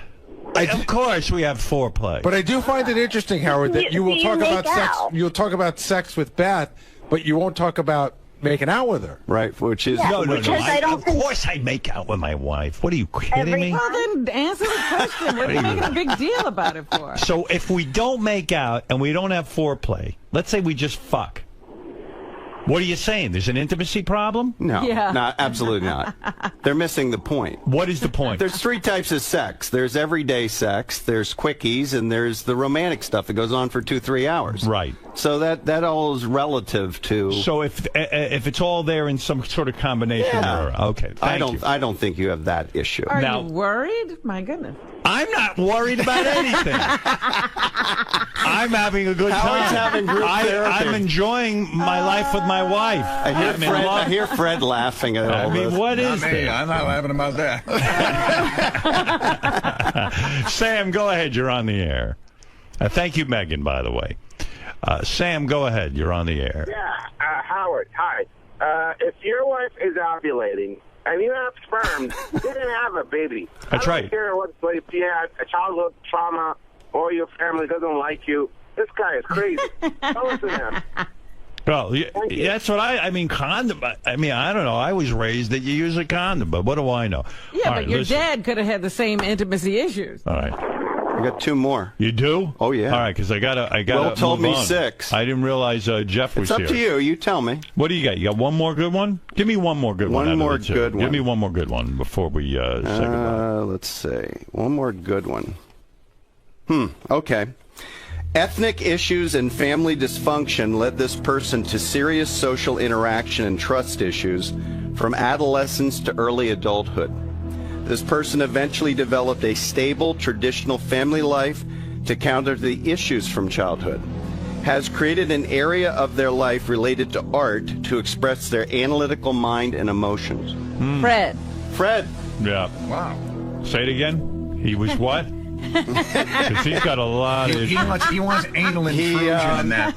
He developed a stable traditional family life to counter the issues of instability from childhood. Ah, yeah, that's true. And then he created an area of life related to art, his music, to express his analytical mind and emotions. Good. All right. He's Very like a good. Vulcan, that's all. It's about the most stable profile I wrote. You know, Fred has Fred turned is into very stable. Fred has impressed me with his life. Yeah. He has overcome a lot. Yeah.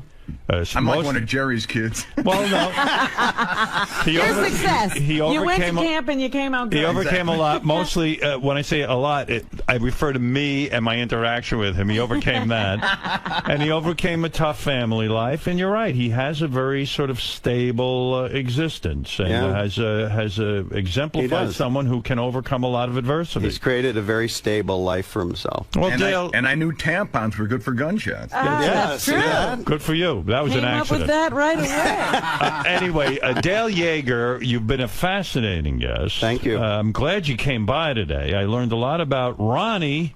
We learned a lot about you. And I learned a lot about me. You are impressive guy, I have to say. You're not a bullshit artist. So are you.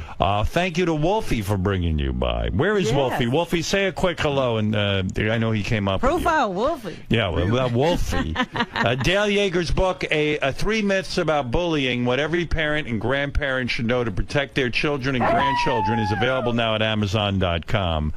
And check out Dale's website at seraph.net. Wolfie, a good call on this guy. Yeah. He seems to know what he's doing. He's very accurate, very opinionated. I thought you would love him. I liked him a lot, and he blew Ronnie right out the window. What is that? The only guy who couldn't handle it was Ronnie. The second you brought up his name, he was pouting in the back. He was not going to come in at all. He's the funniest guy, isn't he?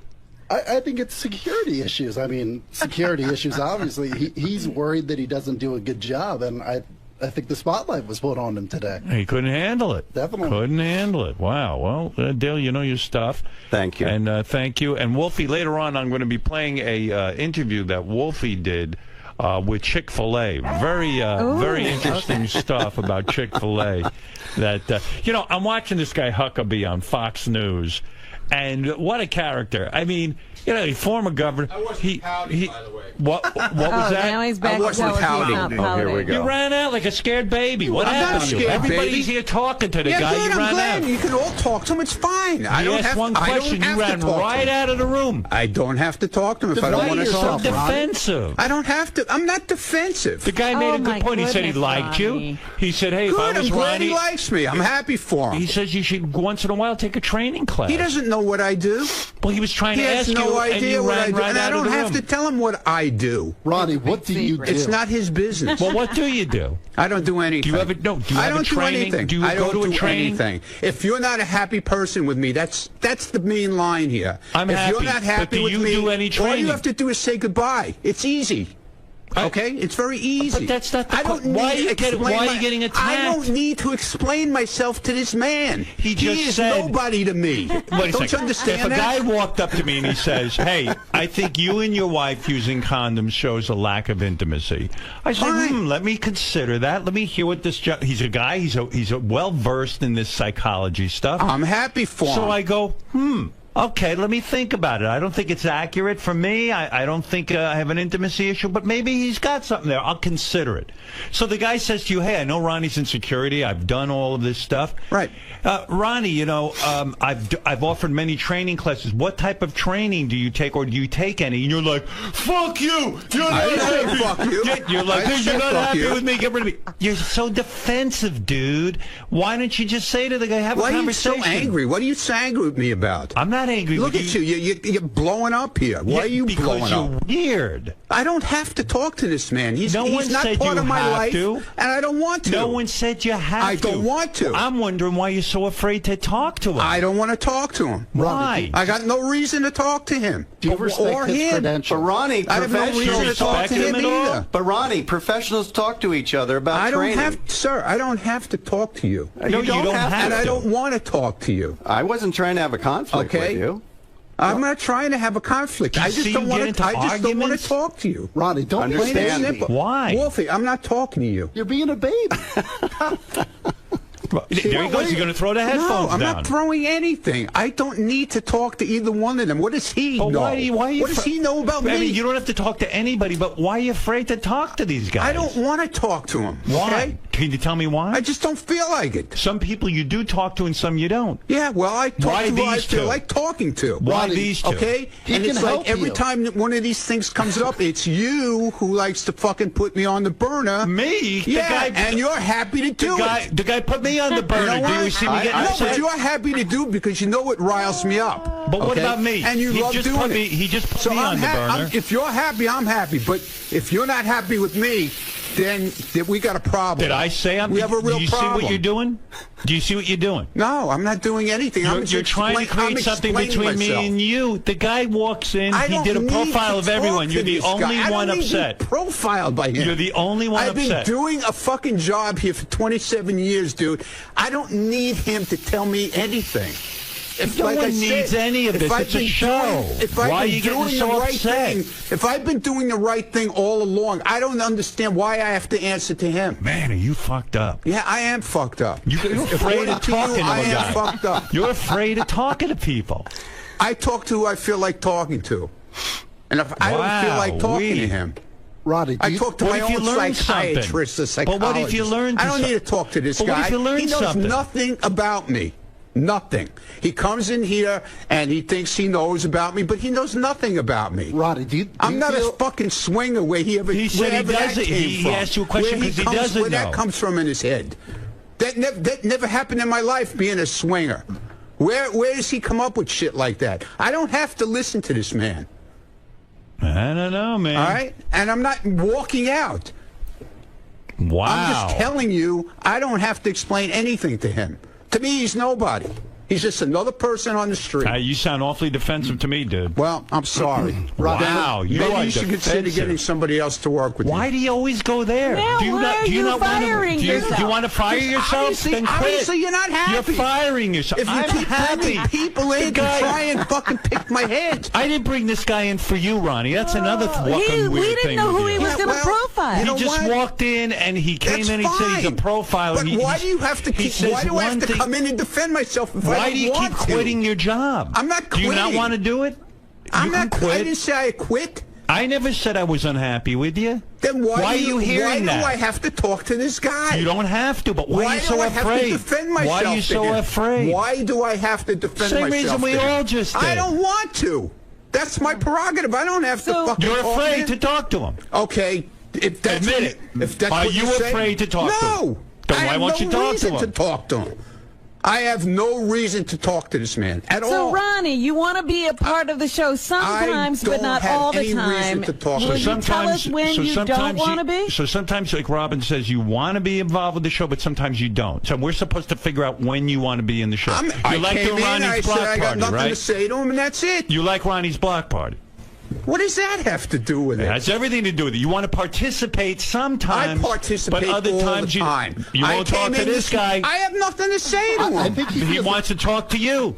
I don't want to talk to him. He's being exposed, and he's I'm upset I'm about exposed, right? But he's not I'm being exposed. He hasn't even. It seems like he has something to hide. Wolfie, please stay out of this because it's got nothing to do with you. I think he's. It's got nothing to do with you. What do you think, Wolfie? I think he's exposing weaknesses. Look, you just chased him out of the room by saying What are you something. doing? What are you doing? Oh my I'm God! not talking. I think Howard. I think I was much more tougher with you. Absolutely. But we I don't had think you an did anything. honest exchange as dads, as Right. executives, as And you know people. what? Maybe you're right. I'm actually thinking about what you said. Known you for a long time. Right.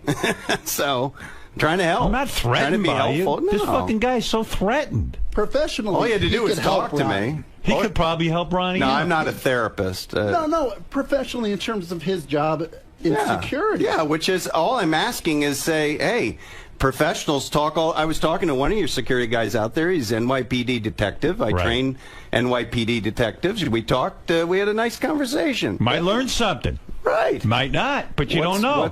Professionals talk all the time about training. What's the big deal? Ronnie is Push the allergic button. to training, I think. I would love if Ronnie carried a tampon or two.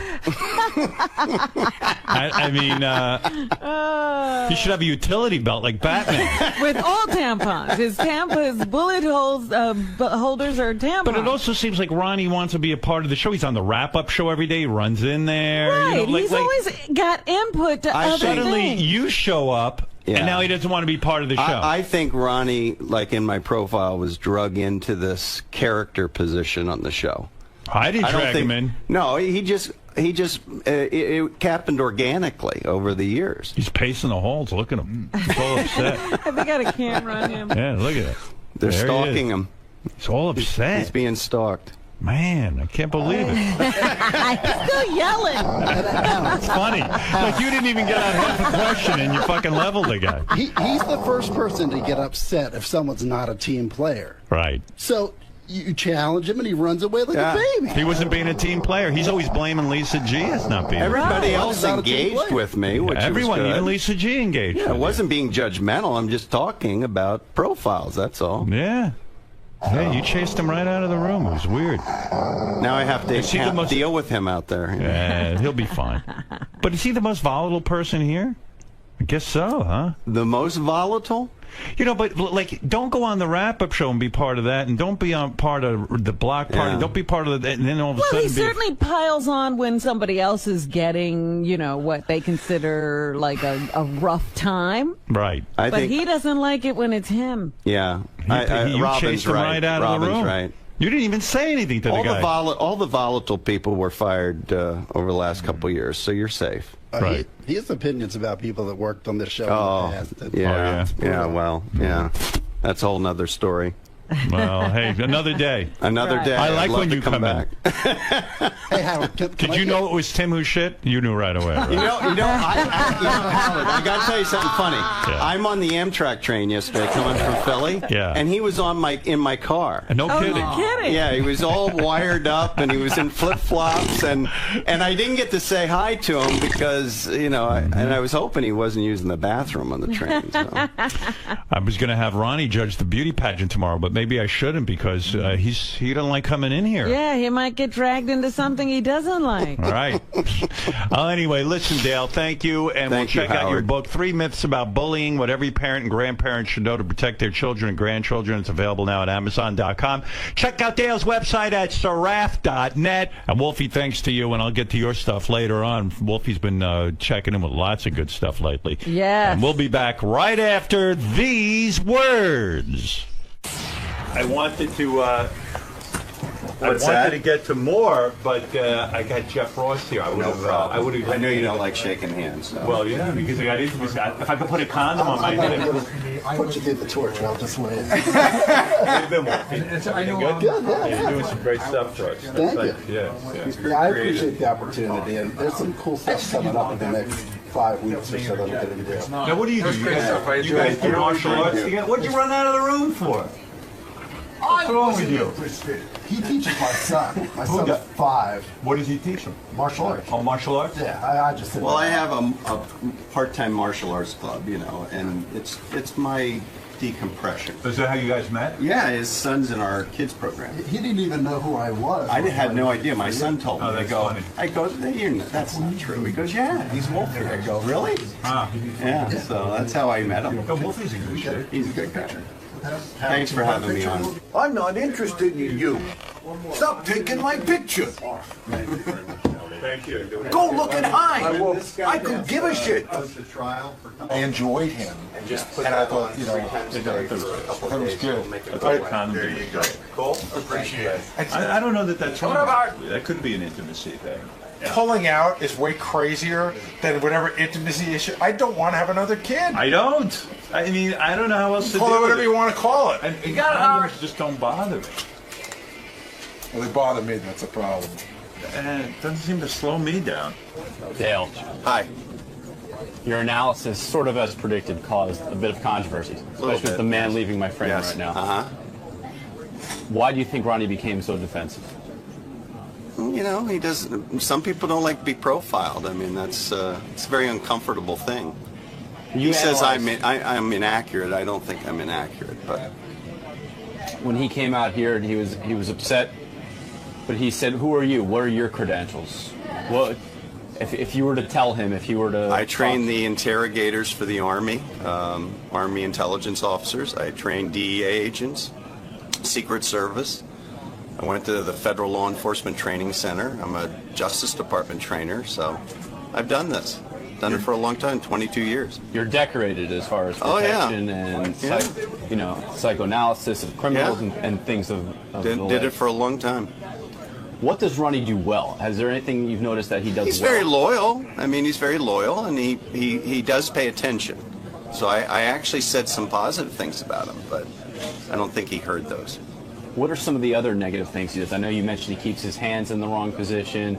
The training, I know you said, is sporadic at best. He doesn't stand off to the side. He stands directly in front of potentially violent people. That's something you don't do. You never stand directly in front of someone. Why? Why is it important to be off? There's 9 weapons in front of someone: 2 fists, 2 elbows, 2 knees, 2 feet, and a headbutt. Why would you stand in front of 9 weapons? Makes no logical sense. You always step to the side. That's how you control people. That alone gives you an advantage because they can't see you coming. Women, men, doesn't matter. Yeah. What about the psychological implications of Ronnie? If someone who gets defensive at criticism, and what does that indicate to you? He's got a bad temper. He's a hothead, and that's something that he has to get under control if he's going to do security work. You have to be calm to do security work. So, The other thing I was going to ask you about is with Howard. I mean, you mentioned what a fan you've been over the last close to 30 years. Yes. Was it tough to tell someone that you like and respect so much something so negative about him? Absolutely not, because I didn't say it out of a negative. I really want to help him because I do believe in psychotherapy. I've seen him benefit from it, but he's holding back. That's an indication of holding back, and I wanted to say that to him because I wanted to help him. I sincerely wanted to help him, because he needs to complete that process of healing. So you're starting to sort of spur that, get into his head. I wanted him to think about it, to ask those questions. Ultimately, my job isn't to give you the answers, it's to make you ask the right questions about yourself. I have to do it to myself, too, so. Fun time today, Dale. Thank you very much. Thank you very much. Wolfie, another great discovery by you. Good work, sir. Thanks a lot. Thanks, guys. Take care, everybody. Gary, why don't you believe that this guy is correct in his analysis of you? I didn't say it was all wrong. I mean, the part about my mother is right, but I think that his perception of my sexual being is based on a lot of stuff that has been told on the air, which is mostly truth, but I didn't agree with it, but I could understand how he can come up with that idea. I can swear on the life of my children that I'm not into like any weirdness, like like he was saying, like urinating and spanking. I find spanking to be, to me, I've always thought the dumbest fucking thing in the world. And I remember when Howard would talk about this, was that Master Bill spanking video? I thought to myself, if anything, what a bore. Like, I remember watching it because Howard always talked about it, and I thought, why would I want to spank when I could be having sex? Like, to me, I find a lot of these weird sexual things are sort of putting off what you're there to do, and I find them boring. But I like him. I like this guy. I think he's really good. How would you classify yourself sexually? Adventurous, but not crazy. I think would be a great way. And when I say adventurous, I mean within my little bubble. I mean, I'm not so adventurous. I'm gonna like I wouldn't be interested in me, another guy, and a woman. I'm not that adventurous. There are boundaries, many of them. Well, everyone has their own wacky boundaries. Right, but more conventional boundaries than this was. I think that in the grand scheme of things, people would be surprised to find that I'm probably more conventional in that area than they might think. When I was young and out there doing, sure, we messed around, but I don't have any weird stories. I've never had any almost sort of, group sex or gay thing or anything like that. And, just, like I said, it's not as weird as people might think, but I like this guy anyway. Why allow people like this to get under your skin? It's not under my skin, dude. Yeah, but why wouldn't you just answer to him about your training and let him know that you've done a good job? But why let him speak I like to for know you? he's protected. Ron, let's just clear your good name. once and for all? Let's not. No, but this guy's attempting to put words in your mouth, tell you how well trained or unprepared you might be. Please, give me a break with this shit, okay? There's nothing. I got nothing to say about it, and that's the end of it. Okay. Fair enough. I want to know who this guy protected and saved lives. Whose life is saved?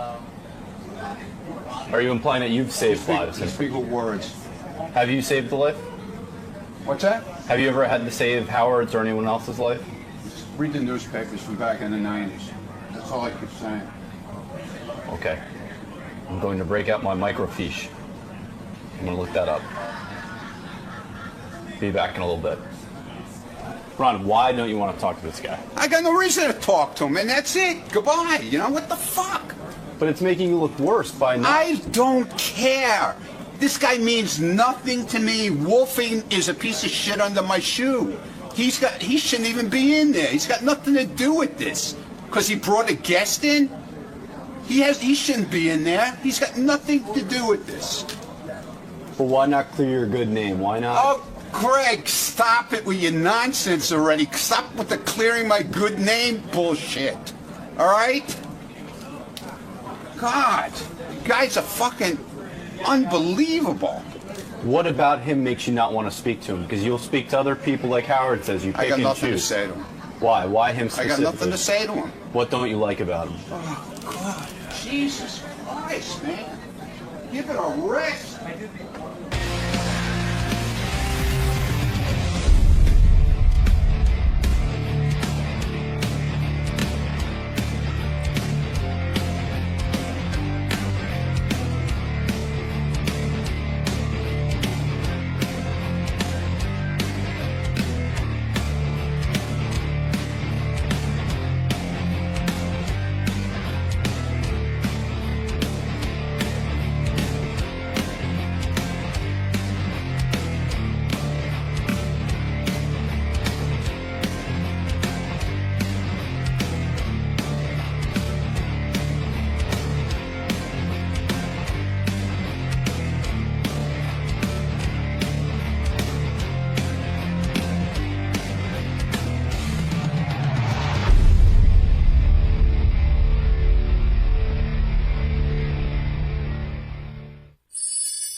I should mention that Jeffrey Ross is coming in at 8 o'clock. I love Jeffrey. Jeff Ross is a guy who goes to all those roasts. He's mostly known for roasting. He's a great roaster, yes. He actually was at the Roseanne bar roast that occurred yesterday. I was talking about a little earlier that Tom Arnold showed up and was really, really funny, according to the newspaper.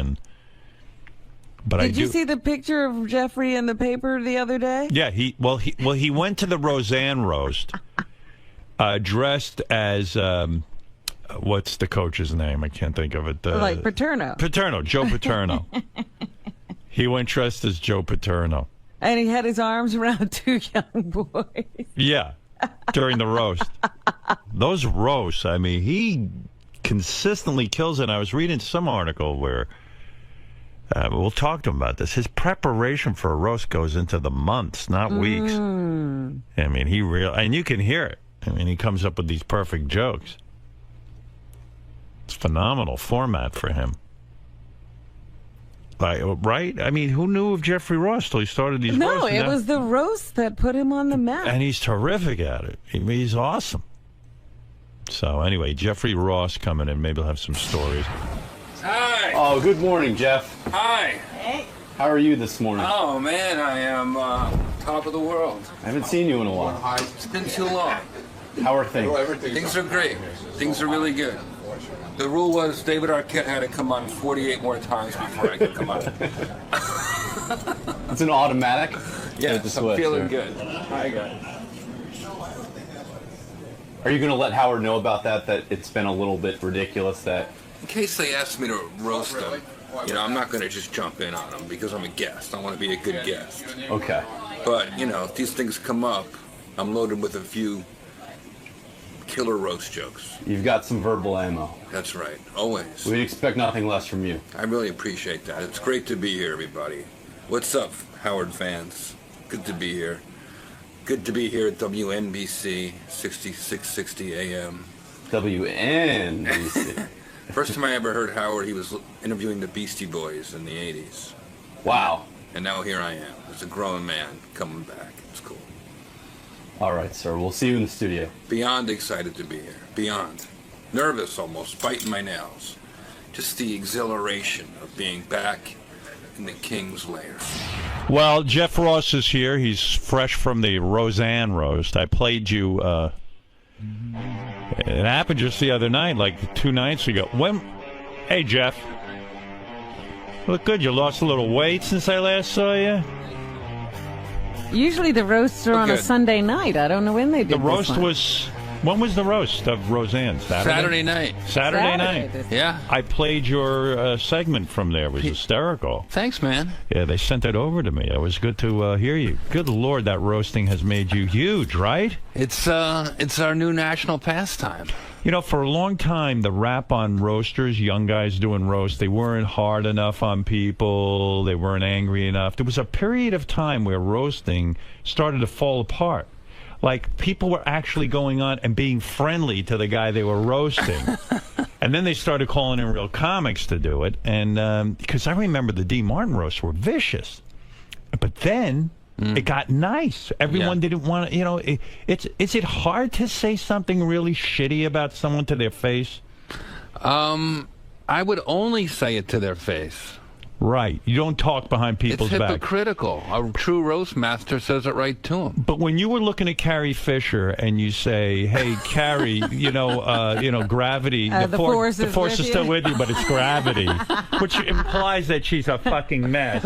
And there's some truth in that. I mean, she doesn't look like Carrie Fisher anymore. Right. That is harsh. I mean, you can feel a woman close up on you, right? And when you start doing that. The only time I ever, at one of these things, had some jokes and balked and stopped was when Farrah Fawcett was at the William Shatner roast. I had all these jokes about how terrible she looked, and she looked beautiful, and it took me right back to when I was a kid, and I just couldn't get the joke. Is that right? Yeah. In other words, it felt disingenuous to make fun of her for looking bad when she looked good. And I worshipped her my whole life. You couldn't go through with it. But some celebrities do get angry with you. Occasionally, but rarely. Penny well, a Marshall. lot of them. That's the one I heard. Penny Marshall. She got mad at you? What did you say to Penny Marshall to freak her out? Well, I learned a lesson on that one, Howard, because good. It's just what we're saying. It was behind her back. It happened. She got mad at me twice. Okay. The first one was at a roast for Rob Reiner, who she used to be married to. Right. Who maybe they have kids together or something. And I don't think they do, but I don't have. I'm not sure, but right. I was roasting Rob Reiner at a Friars Club roast, which are very brutal. Right. And I said, I don't even know how to roast you, Rob Reiner. I mean, how do you even embarrass a guy who married Penny Marshall? Right. What was your wedding song? How much is that doggy in the window? Oh, that's the stuff. That's terrible. So then about a few months later, I was in Las Vegas doing a private roast. You do a lot of those. Yeah. You mean an executive will hire you to roast him? In this case, it was the owner of the Sacramento Kings, the Maloofs. The Maloof brothers. Yeah. When they pay you, and I imagine they pay you a lot to do this, because I was telling Robin earlier, you spend months sometimes preparing for a roast, right? Of course. Like you don't just take it lightly and go and plug in a guy's name. You spend time thinking about that. It's like going to battle. Right. So if you're going to do the Maloof brothers, you got to research them.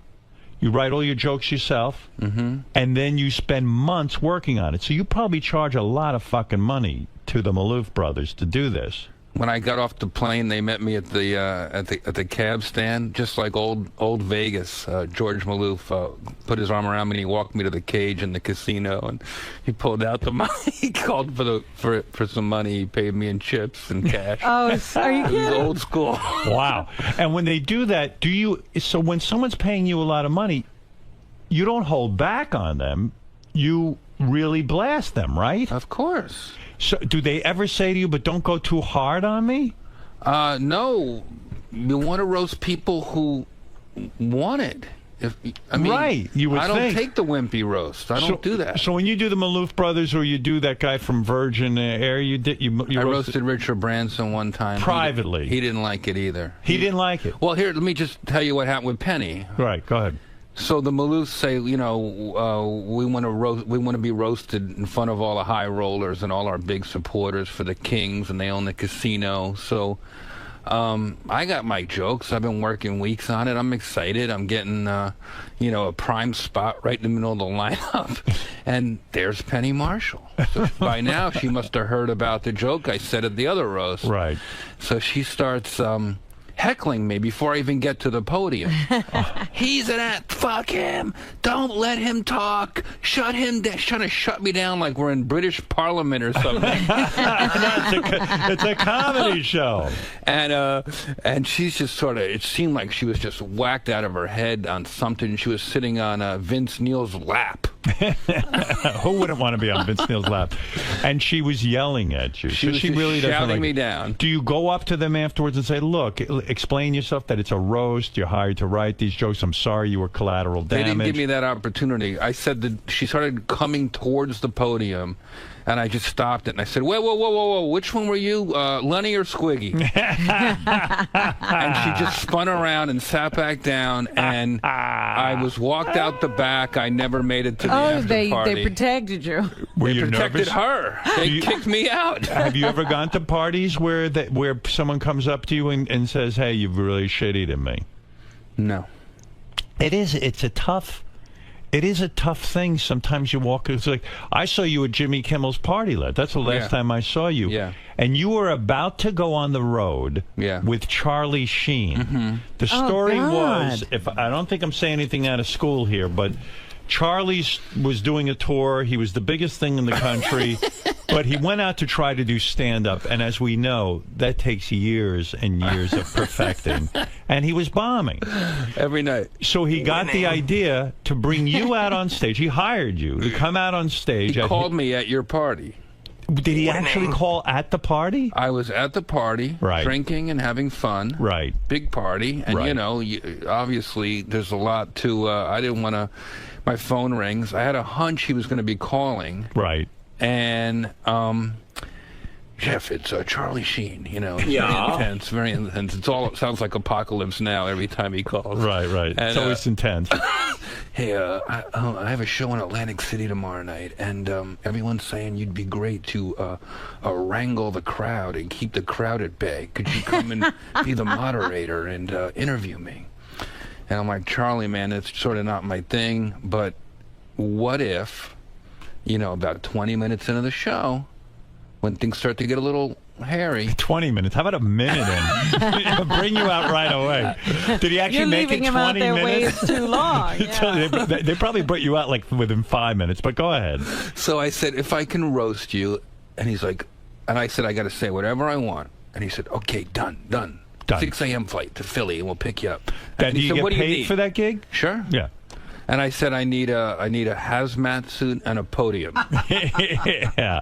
So there you go to his show. Now, when you arrive, is it really no holds barred? You can say whatever you want about Charlie Sheen. Well, now it's 15 minutes before showtime. I still haven't met Charlie Sheen, and they finally summoned me up to his suite. There's like 4,000 people at the Trump Marino loading in. I've been working on jokes from the party all the way to the flight, all the way, from the airport. I've just got scribbled stuff everywhere, and whatever people gave me at the party on my way out. Do you read off the notes when you do the roast? You can do that, right? That's allowable, right? I feel like at a roast, it shows respect if you took some time to write some stuff out. Right. Were people at Jimmy's party giving you ideas on what you should do? Yeah, Norm was giving me stuff. I remember George Clooney was there. Right. And his big thing for me was to tell me, well, be careful what you say. Don't say anything that you're going to regret if Charlie dies. But seriously, saying that to you before you go to roast someone is really kind of deadly, because you can't if it's going to really be funny, you've got to get to the biting truth. Sure. You've got to really wreck the person. Sure. Yeah, I mean, I can't imagine, like, I wouldn't want you roasting me because the shit that you say is, look, every time I hear you, it's real. You're hitting some real truths. Right. And so if you were roasting me, I know that it's not going to be different for me. It would hit you somewhere where it would hurt. It's going to be really bad shit about me that I maybe don't even want to hear. That's a different style. That's not my style. It my isn't? style, Howard, is for everyone. You're guest of honor. If you're the guest of honor, I want everyone to leave that roast saying, that was so much fun. I hope we do that again someday. And I want you'd go home and you would tell your wife and your family all the jokes and go, there would be jokes you would love. Backhanded. When I roasted Hef, do you think he went home saying, oh, my God? He went home saying, God, I love that. He probably had a better sense of humor than I do. I don't think I'd hold up well at a roast, honestly. But there are some people on the Comedy Central roast, they back out because they can't take it. That's true. Who's too mean at these? Are there people who go over the line, in your opinion? Because you work with kind of the same people. You'll work with Whitney Cummings. You'll work with Lisa Lampanelli. You'll work with the late, I thought he was Greg great. Giraldo. Yeah, Greg Giraldo was a great another roaster. good roaster. Gilbert, yeah. you'll work with. Are there some people who go too far? I do. I don't think there's a too far, Howard. I think sometimes there's a too much. I'll hit, Milton Berle, after my first roast, he said they only remember the home runs. Right. Hit them with 1 or 2 wows, and you don't have to hit them 8 times on the size of their vagina. That was my only beef with Whitney after she tore into Pam Anderson's vagina for half an hour. I was like, she's our guest. Just hit her with 1 or 2 and then move on. So you have a line that you won't cross. Well, I have an amount. So you felt Whitney would say, let me understand, Whitney would say 50 times Pam Anderson's vagina is all stretched out. Right, and then till Pam Anderson's ready to leave, and I'm like, we're supposed to be having fun. See, I'm surprised to hear that, because sometimes it seems like maybe you're right. Maybe you don't pound the person to death, but it seems like you do because you hit him with a 1-2 punch right away. Yeah, it's remarkable. I love the roast, and I love all of that. So getting back, no, go ahead. And they're healing sometimes. I mean, they are. I feel like people sort of, for Charlie Sheen, for instance, it was a reset button for him. Yeah, we'll get back to Charlie Sheen, because maybe it was healing for Roseanne and Tom Arnold. She finally allowed Tom Arnold this time around, the one that hasn't aired yet. Yeah. She allowed him on stage, and the stuff I read in the paper was really funny between the two of them. Funny and emotional. Right. He was quivering. She sat back in her seat. It was like there was a real authenticity to what was happening, and I was surprised. I had no idea what was going to happen, and it was alive. Did you not know that he was going to be allowed to walk out? No. You didn't know? I suspected, and I asked Joel Gallen the night before, because I had a hunch that something could be up, because I saw the executives sort of running around on their phones. Right. And they told me definitively no. So they surprised me, which is hard to do. Well, because she had insisted that he be the only person not allowed to roast her. And when he was on my show, he had brought it up that he thought it would be a great idea if he roasted her. But he had been told no. So. Well, I love Tom, but he's been out of work so long, he forgot you have to be offered a gig before you turn it down. Yeah, right. Because he was on my show, he was killing on the show, and I said, man, that would be such a great moment if he came out. But I really never thought it would happen. Yeah. So get back to Charlie Sheen. So you get back to his dressing room. I'm in his the show's 15 minutes away. Right. And I meet him, and he's got one eye on a baseball game and one eye on me. And I Not nervous at all. No, couldn't care less about this tour that is going down like the Titanic. He's got thousands of people sold out. They're buying T-shirts, the Torpedo of Truth, and he has nothing to say. Nothing. He goes out on a baseball shirt, a Philadelphia baseball shirt. We're in New Jersey, you don't do that. Just the whole thing. Right. And he comes out and winning and Tiger Blood. He's got this little shtick he does in the beginning. Right. So he says, I'll do all that. And then I said, okay, well, when it starts to get a little weird, because it's been getting weird every night, and they've been trying to get me to do this for a while, right. I said, all right, that's when I'll come out and I'll do the, I'll roll out a podium and we'll start the, and Chuck Zito walks up to me, who I don't know at this point. Right. And he walks right up to me. he puts, you've seen his fist, Howard. Right. He's a very big man, yeah. And he's a very intimidating guy. And he walks right up to me, and he puts his fist against my nose. And he said, make sure the jokes aren't too mean. Wow. And Sheen goes, hey, Chuck, he's with us. It's okay, he's with us. He's allowed to be mean. Gee. So I was very intimidated. Was Chuck doing it jokingly? Or no, it was not a joke. Chuck was protecting his guy. Did Chuck realize that you are a karate black belt? Aren't you a actual karate black belt? I got a black belt in Taekwondo at 10.5 years old. At 10.5 At 10.5. How do you think I have the confidence to bust balls? Do you still That's practice? what I told your bullying guy. They should teach the kids, bully victims should learn karate and then also learn roasting. Is that why you learned karate? Were you bullied as a kid? Yes. You were, and your parents said Now, to you... did this help? My mother dragged me to karate school. I was crying and screaming, didn't want to go. And she said, no, you're going. Right. And you might probably thank her now because you know this skill. Every day. Do you keep up with it? No. You do not? That's what I was going to say. It gives you a certain confidence. I can defend myself. I'm not Oh, saying I it can does? throw flying snap kicks anymore, but if somebody threw a punch at me, I could defend myself. That's great. And whoever I'm with. And That's whoever right. I'm with. And isn't it true, even to this day, you can beat up any 10-year-old right now? Like if I brought 5 10-year-olds in here, you could probably take them out. So Chuck says to you, hey, you better take it easy. Charlie says to you, listen, it's okay. And so He's roast with you us. did. And how The show long comes out. The show. Yeah. Charlie goes out and he's doing fine. He's doing his shtick for about 15 minutes, and suddenly somebody in the middle of this giant arena goes, refund! I want a refund! And Charlie doesn't have the stand-up skills to stop everything he's doing and to go through. Right. He stops and he goes, who said that? So now you got 3,000 people on a jumbotron, and he goes, come up here. So some guy runs out of the crowd. Charlie reaches into his pocket and gives the guy a $100 refund. So what happens? But what? So they bring you out? No, 80 people start 80 rushing people the stage start looking for rushing. refunds. So then the stage manager throws me out there, and I walk out in a full head-to-toe hazmat suit. Right. And I have a microphone, and I pull the mask down, and I said, hey, everybody, my name's Jeff Ross. They call me the Roast Master General. And Charlie says, what the fuck are you doing here? And I go, Charlie, these people paid good money for a comedy show. They deserve a comedy show, and no one deserves to be roasted more than the Warlock. And he goes, okay, and he agrees, and they roll out a podium. Oh, that's great. And I went to town on him for 20 minutes. What was the worst thing you said? Does anything come into your memory bank that you said about Charlie Sheen that really was just fucking brutal? If you're winning, then this must not be a child custody hearing. There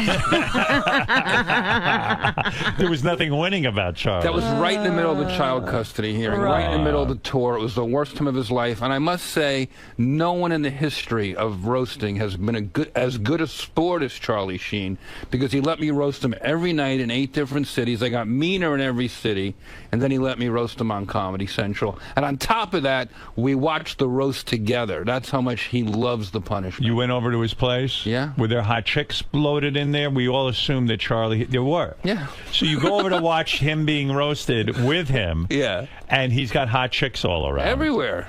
And does he share the hot chicks with you, or is he just kind of like his thing? Or They're all his. Yeah.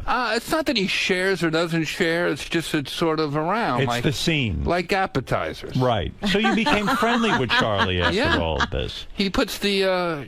harming and charming, I used to Well, and when so after you do your thing, I don't know, how long did you do your thing on stage with Charlie? A half hour? No, 15, 20 minutes. And then he goes back to his live show? Then I would stay there, and just to kill the last half hour of the show, because, you know... He had nothing to do. I would do a thing, I would speed roast. I'd say, who wants to ask Charlie a question? Some wisdom from the Warlock. Just some nonsense to get to the show. And people would come lining up. And I'd say to talk to Charlie or to hug Charlie or kiss Charlie or ask him a question, you got to go through me. Right. And I would just sort of up and down speed roast these nudniks who came to the Charlie Sheen show. You mean you would roast them off the cuff? Yeah.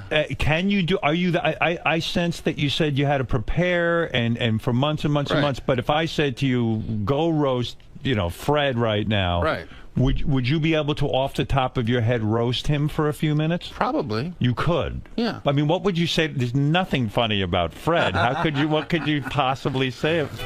Look him in the eye and roast him right now. Let's see a good He's sport. a nudnik who's come to the podium. Go ahead. Oh, my God. Look at this.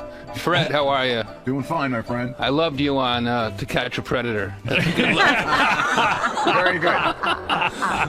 He's a scary-looking guy. I don't want to make fun of him. He looks like he would have somebody killed. Yeah, right. No, you're doing good over there, Fred. How did you know he was on To Catch a Predator? I didn't even know you knew that about him. That's awesome. It's I have a whole stand-up special where I speed roast people one after the other from every city. Yeah. Well, now has that aired? It airs on Saturday. This Saturday. Yeah. It's a stand-up special where you'll knock on a celebrity's door, for example, and roast them. No, that's not this. I'm on stage in any city. I did 8 cities. Right. And I do some jokes about that city, and then I invite anyone who wants to come on stage for 15 seconds of pain.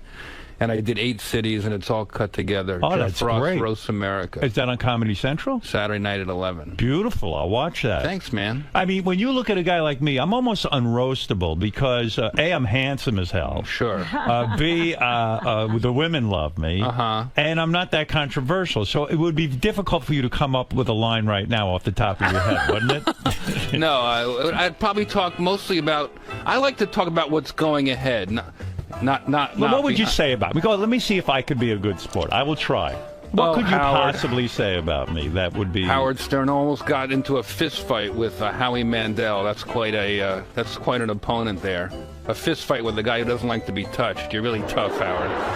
See, I can handle that. You can that's handle fine. that one? Oh, yeah, that's easy. I mean, that's nothing. I mean, that almost makes me look good.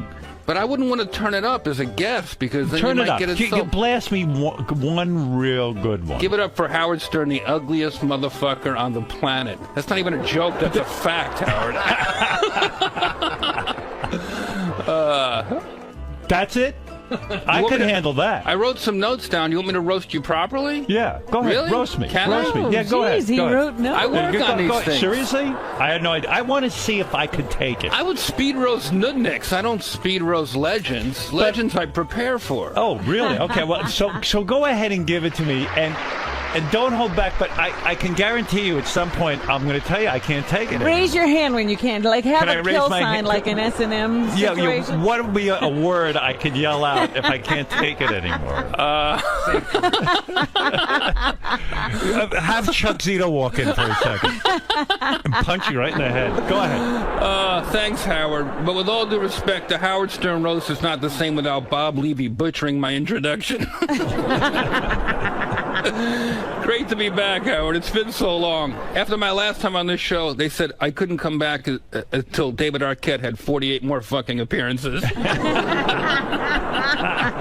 right, I can handle that.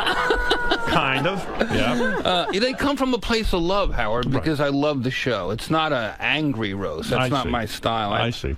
Robin's not here today. There's no one here to fake laugh at my jokes and step on the punchlines. He asked to be roasted, not me. Yeah, right. That was me, but go ahead. There's no minorities in the studio.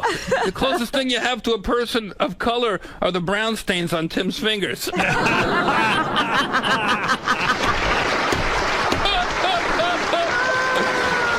That shit story was so gross. Who thought Sabian would cause more body fluids to fly than the Sibian? How do you shit like that? I don't know. How does it fly out of your ass onto the walls and on the light And the switches? light switch. What It sounded is that? good. It's like, what's it called? Spin arm. Remember spin arm when you're a kid? You ever shit like that? No. Where does that come from? It seems like, he shat and then walked around the room or something. It's like alarm. I never heard a story like that on the radio. Me neither. But let's face it, you guys beat that topic more than Fred Willard beat his cock.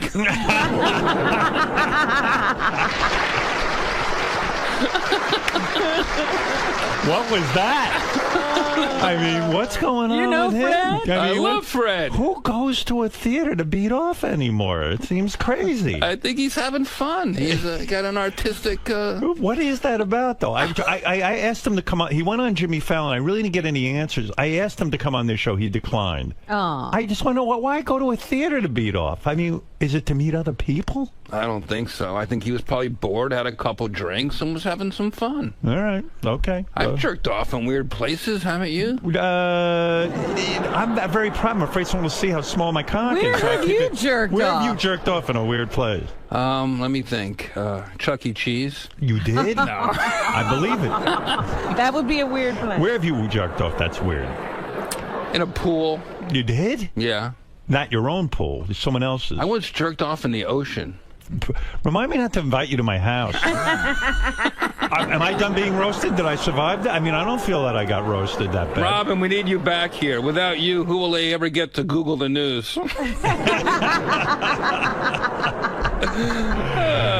Even in Robin's absence, we still get all those great Robin songs. Everyone wants to fuck Robin. The only people who want to fuck Howard are those serious executives. See, I like that. Those execs are crazy to mess with you, Howard. Where else are they going to find someone willing to work 4 hours a day, 3 days a week? When you cut back, Howard, on your schedule, do you even think about who you were hurting? With so many shows, there's barely enough new material for Jay Leno to steal. Now, you're friendly with Jay Leno, right? No. Oh, you're not? I mean, I'm friendly when I see him, but I haven't been on a show since '96. Is that true? Yeah. Why not? I mean, your career is bigger than ever. You've really proven to be a great comic. Why the fuck are you not on the Tonight wrote them Show? a note. I wrote the bookers a note early on when they took over the primetime show. Right. They were looking for comics to do panel and stuff, and I threw my hat in the ring. They were interested, and I said, I want to play in the. I wrote Ross Marks, the booker, an email. I said, I want to play in the big leagues, and he wrote me back, get a bigger bat. Wow. So I just he stopped. roasted you. Yeah. Yeah, I don't know what that's all about. You know, I would even think in terms of like with the roast and the attention you're getting that even if Jay just had you on to do 5 minutes and then you just fucking blasted him, you know, I would think that would be a great segment, no? Yeah. You know, to be honest with you, I have my pals in late night now, and it's okay. Who are your pals in late night? I love the Jimmy Kimmel. I'm going to be on next week. Jimmy adores you. Yeah, he's been a good pal for a long time, and Right. always in my corner. Right. And on my team, whatever I do when things are up or down, and that's a real friend. So, to me, that's enough. Yeah, and I was actually surprised you were even allowed into the party at the big Jimmy party. invited him? Jimmy invited. I said, boy, Jeff's really, you never know. You never know. No, I was actually glad to see you there. And it was kind of fun to socialize a bit. That was some party, right? That was the greatest, man. Just Why was singing it so karaoke. Because when else do you see Rickles with his guard down and Norm hanging out, Norm Macdonald? It was just the comics. To me, it's I don't care about the movie stars. You know, that's not my thing. But when you see comics sort of unguarded, I love the fraternity of it. It's funny you say that. You know who I ended up sitting on a couch for most of the evening with talking to is this guy, 𝗦𝗵cie𝗄𝗿. Yeah. And he seems like a very genuine guy to me. Are you friendly with him? We started out together. I consider him a friend. And I had a great conversation with him. Maybe you're right. And Norm, too. Norm's another great guy. What did he say to you? Did you remember what he said did he give you advice about Charlie Sheen? You said, what was his advice? Who? Norm Macdonald, the night that we were at the party. I remember him just trying to pitch me jokes. I can't remember what they were. And Were they good? I don't remember them being stuff I used, but just having Norm sort of engage in what I'm doing is the best. And I just started making fun of his jacket. Were you nervous going on the Charlie Sheen thing at all? Yes, on the first one, but once I got in the rhythm of it, when I'm prepared, I'm not nervous. Yeah. When I'm going into things sort of half-assed, then I get nervous. What makes a great roaster? The guy's got to have a great delivery. It's like everybody could have the same jokes. People write jokes. It's the timing. It's the timing, right? It's just confidence. Right. I love 𝗦𝗵cie𝘄𝗿. She opened the roast last night, Saturday night. Right. For Roseanne. and we had a couple very similar jokes. Right. And I started cutting them in my head, and then I said, you know what? I'm just going to do them. And I'm going to do them with confidence. Who knows what they'll use in the edit?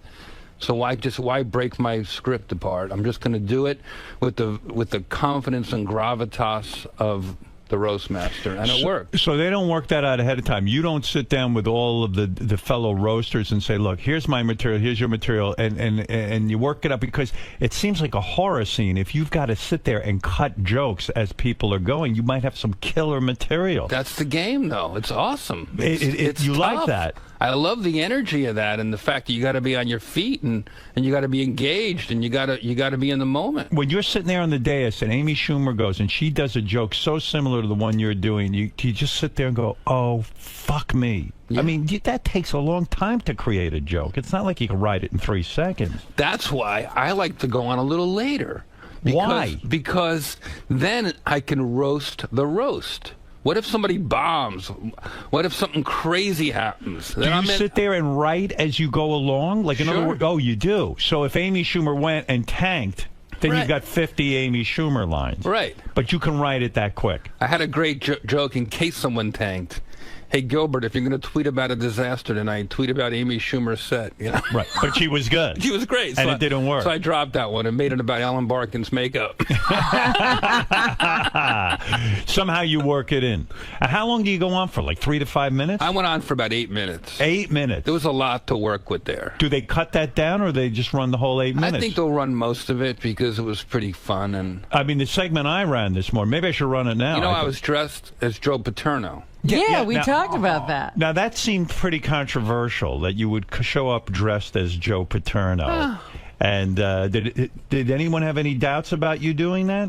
I did. I struggled with it for a while. But why did you struggle? Because you thought maybe too soon?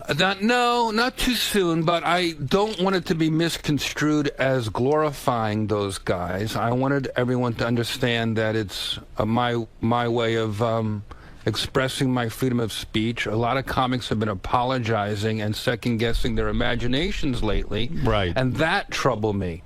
And Roseanne represents unapologetic comedy. Right. So I thought it would tie together in a way that could be funny and also impactful. You know, Who you make knew a it was that deep? Right. Who knew? I just said, you know, but you're right. I remember going on Letterman and making an OJ joke. It was right as soon as this murder occurred, double homicide occurred, and I went right on that night and I did a OJ thing.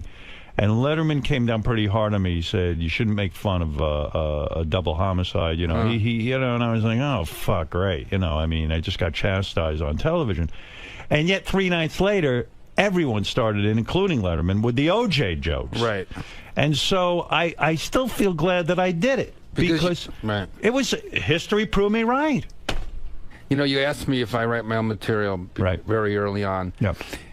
I write it, but I also, at this point, because of my reputation, everywhere I go, people offer me ideas now. Right. The cab driver will give me a joke, and then Sarah Silverman will give me a joke. And you start to get ideas and influences, and I feel like I'm roasting Roseanne vicariously for all the fans and comics. So Sarah hears that you're going to be on the Roseanne roast. Right. And she's known to do roasts, too. But she, I guess, didn't want to do this one or didn't get asked to do this one. She didn't particularly like them. I don't know about that. Does she not No, like she them? talked about it with us. She did? She said I think she didn't she like them? loves them as a fan, but I think, you know, being up there isn't really something she looks forward to. Right. So she calls you up and says, No, hey, we had lunch, and we'll just start bullshitting about the roast. Right, and then she says something great. Yeah. And then do you have to ask permission? Do you say, hey, can I use that? No, she's saying it so I use it, hoping I use it. Wow. And she doesn't have that possessive thing like, I want to save this for myself. No, she's waiting and watching the roast, waiting to hear her joke so she can tell her friends, and she's very, very supportive like that. When you did Dancing with the Stars, you were voted out the first guy out. What did that say to you? It's a popularity contest. Is it that a lot of people in America didn't know you, or were you just a really shitty dancer? How dare you? Were you awful at dancing? I happen to think I'm a good dancer. So what happened? What went wrong I got there? hurt. You got injured. Yeah. How did you hurt yourself? You're dancing. You were practicing, And your dance partner, 𝗦𝗫, who What has did she do to you? some body, right? The most beautiful woman. Did you hit on her at all? She's married. Oh, she is. But Yeah. did you hit on her at Yes. all? You did. Couldn't get anywhere. We loved each other, but in a way that was obviously, Is it erotic when you're... It couldn't be realized. When you're in a rehearsal with a woman that hot, I mean, she's hot, 𝗦𝗫. I know who you're talking about. Inside and out, wonderful person. Okay. When you're dancing with someone, and they're scantily clad, and, you're wearing a pair of, I don't know, sweatpants. No, you're wearing, and tight pants. And Do you get a boner at all practicing with her? not the practicing, because you're trying to remember your moves, the warming up, the stretching. She stretches She did you? one move with me, boy. Yeah. She would, we would stretch, and I don't know if you do yoga, but when you do this thing where you grab someone's ankles, Right, go go up ahead. like this. Yeah. So now I'm looking up like this. Right. And it was just... And she's on her back on the floor. And you're doing these kind of stretches, or she'd warm up and she'd change in front of me. You're together everywhere for 2 months warming up. And you pop a boner. You definitely get excited. Yeah, and do you apologize? Do you say to her, look, I'm so... I mean, what do you do in that situation? I would just ignore it.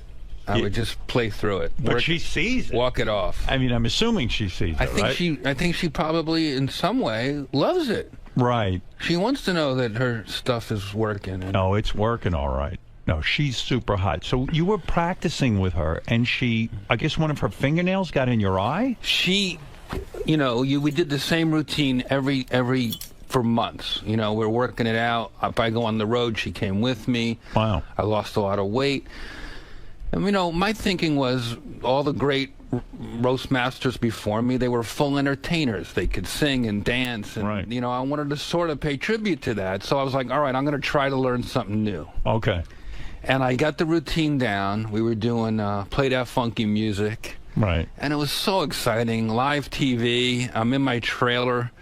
It's a few hours from showtime. Chris Rock calls and he says, I'm watching with my daughters. Let me give you some advice. And he said, fuck the dancing and write some jokes. He always knows what to say to make you feel confident, doesn't he? So we go to camera blocking. The live show's a few hours away. And while I'm in makeup, 𝗦𝗫 goes and gets her nails done. Polish woman, long, beautiful fingernails. And the last move, Howard, is me down here. I go, bam, on the very last move. As my hands come out, her hands come out over my head, and her fingernail catches your eye. Catches my eye, and I had what's it called? A cornea, sliced.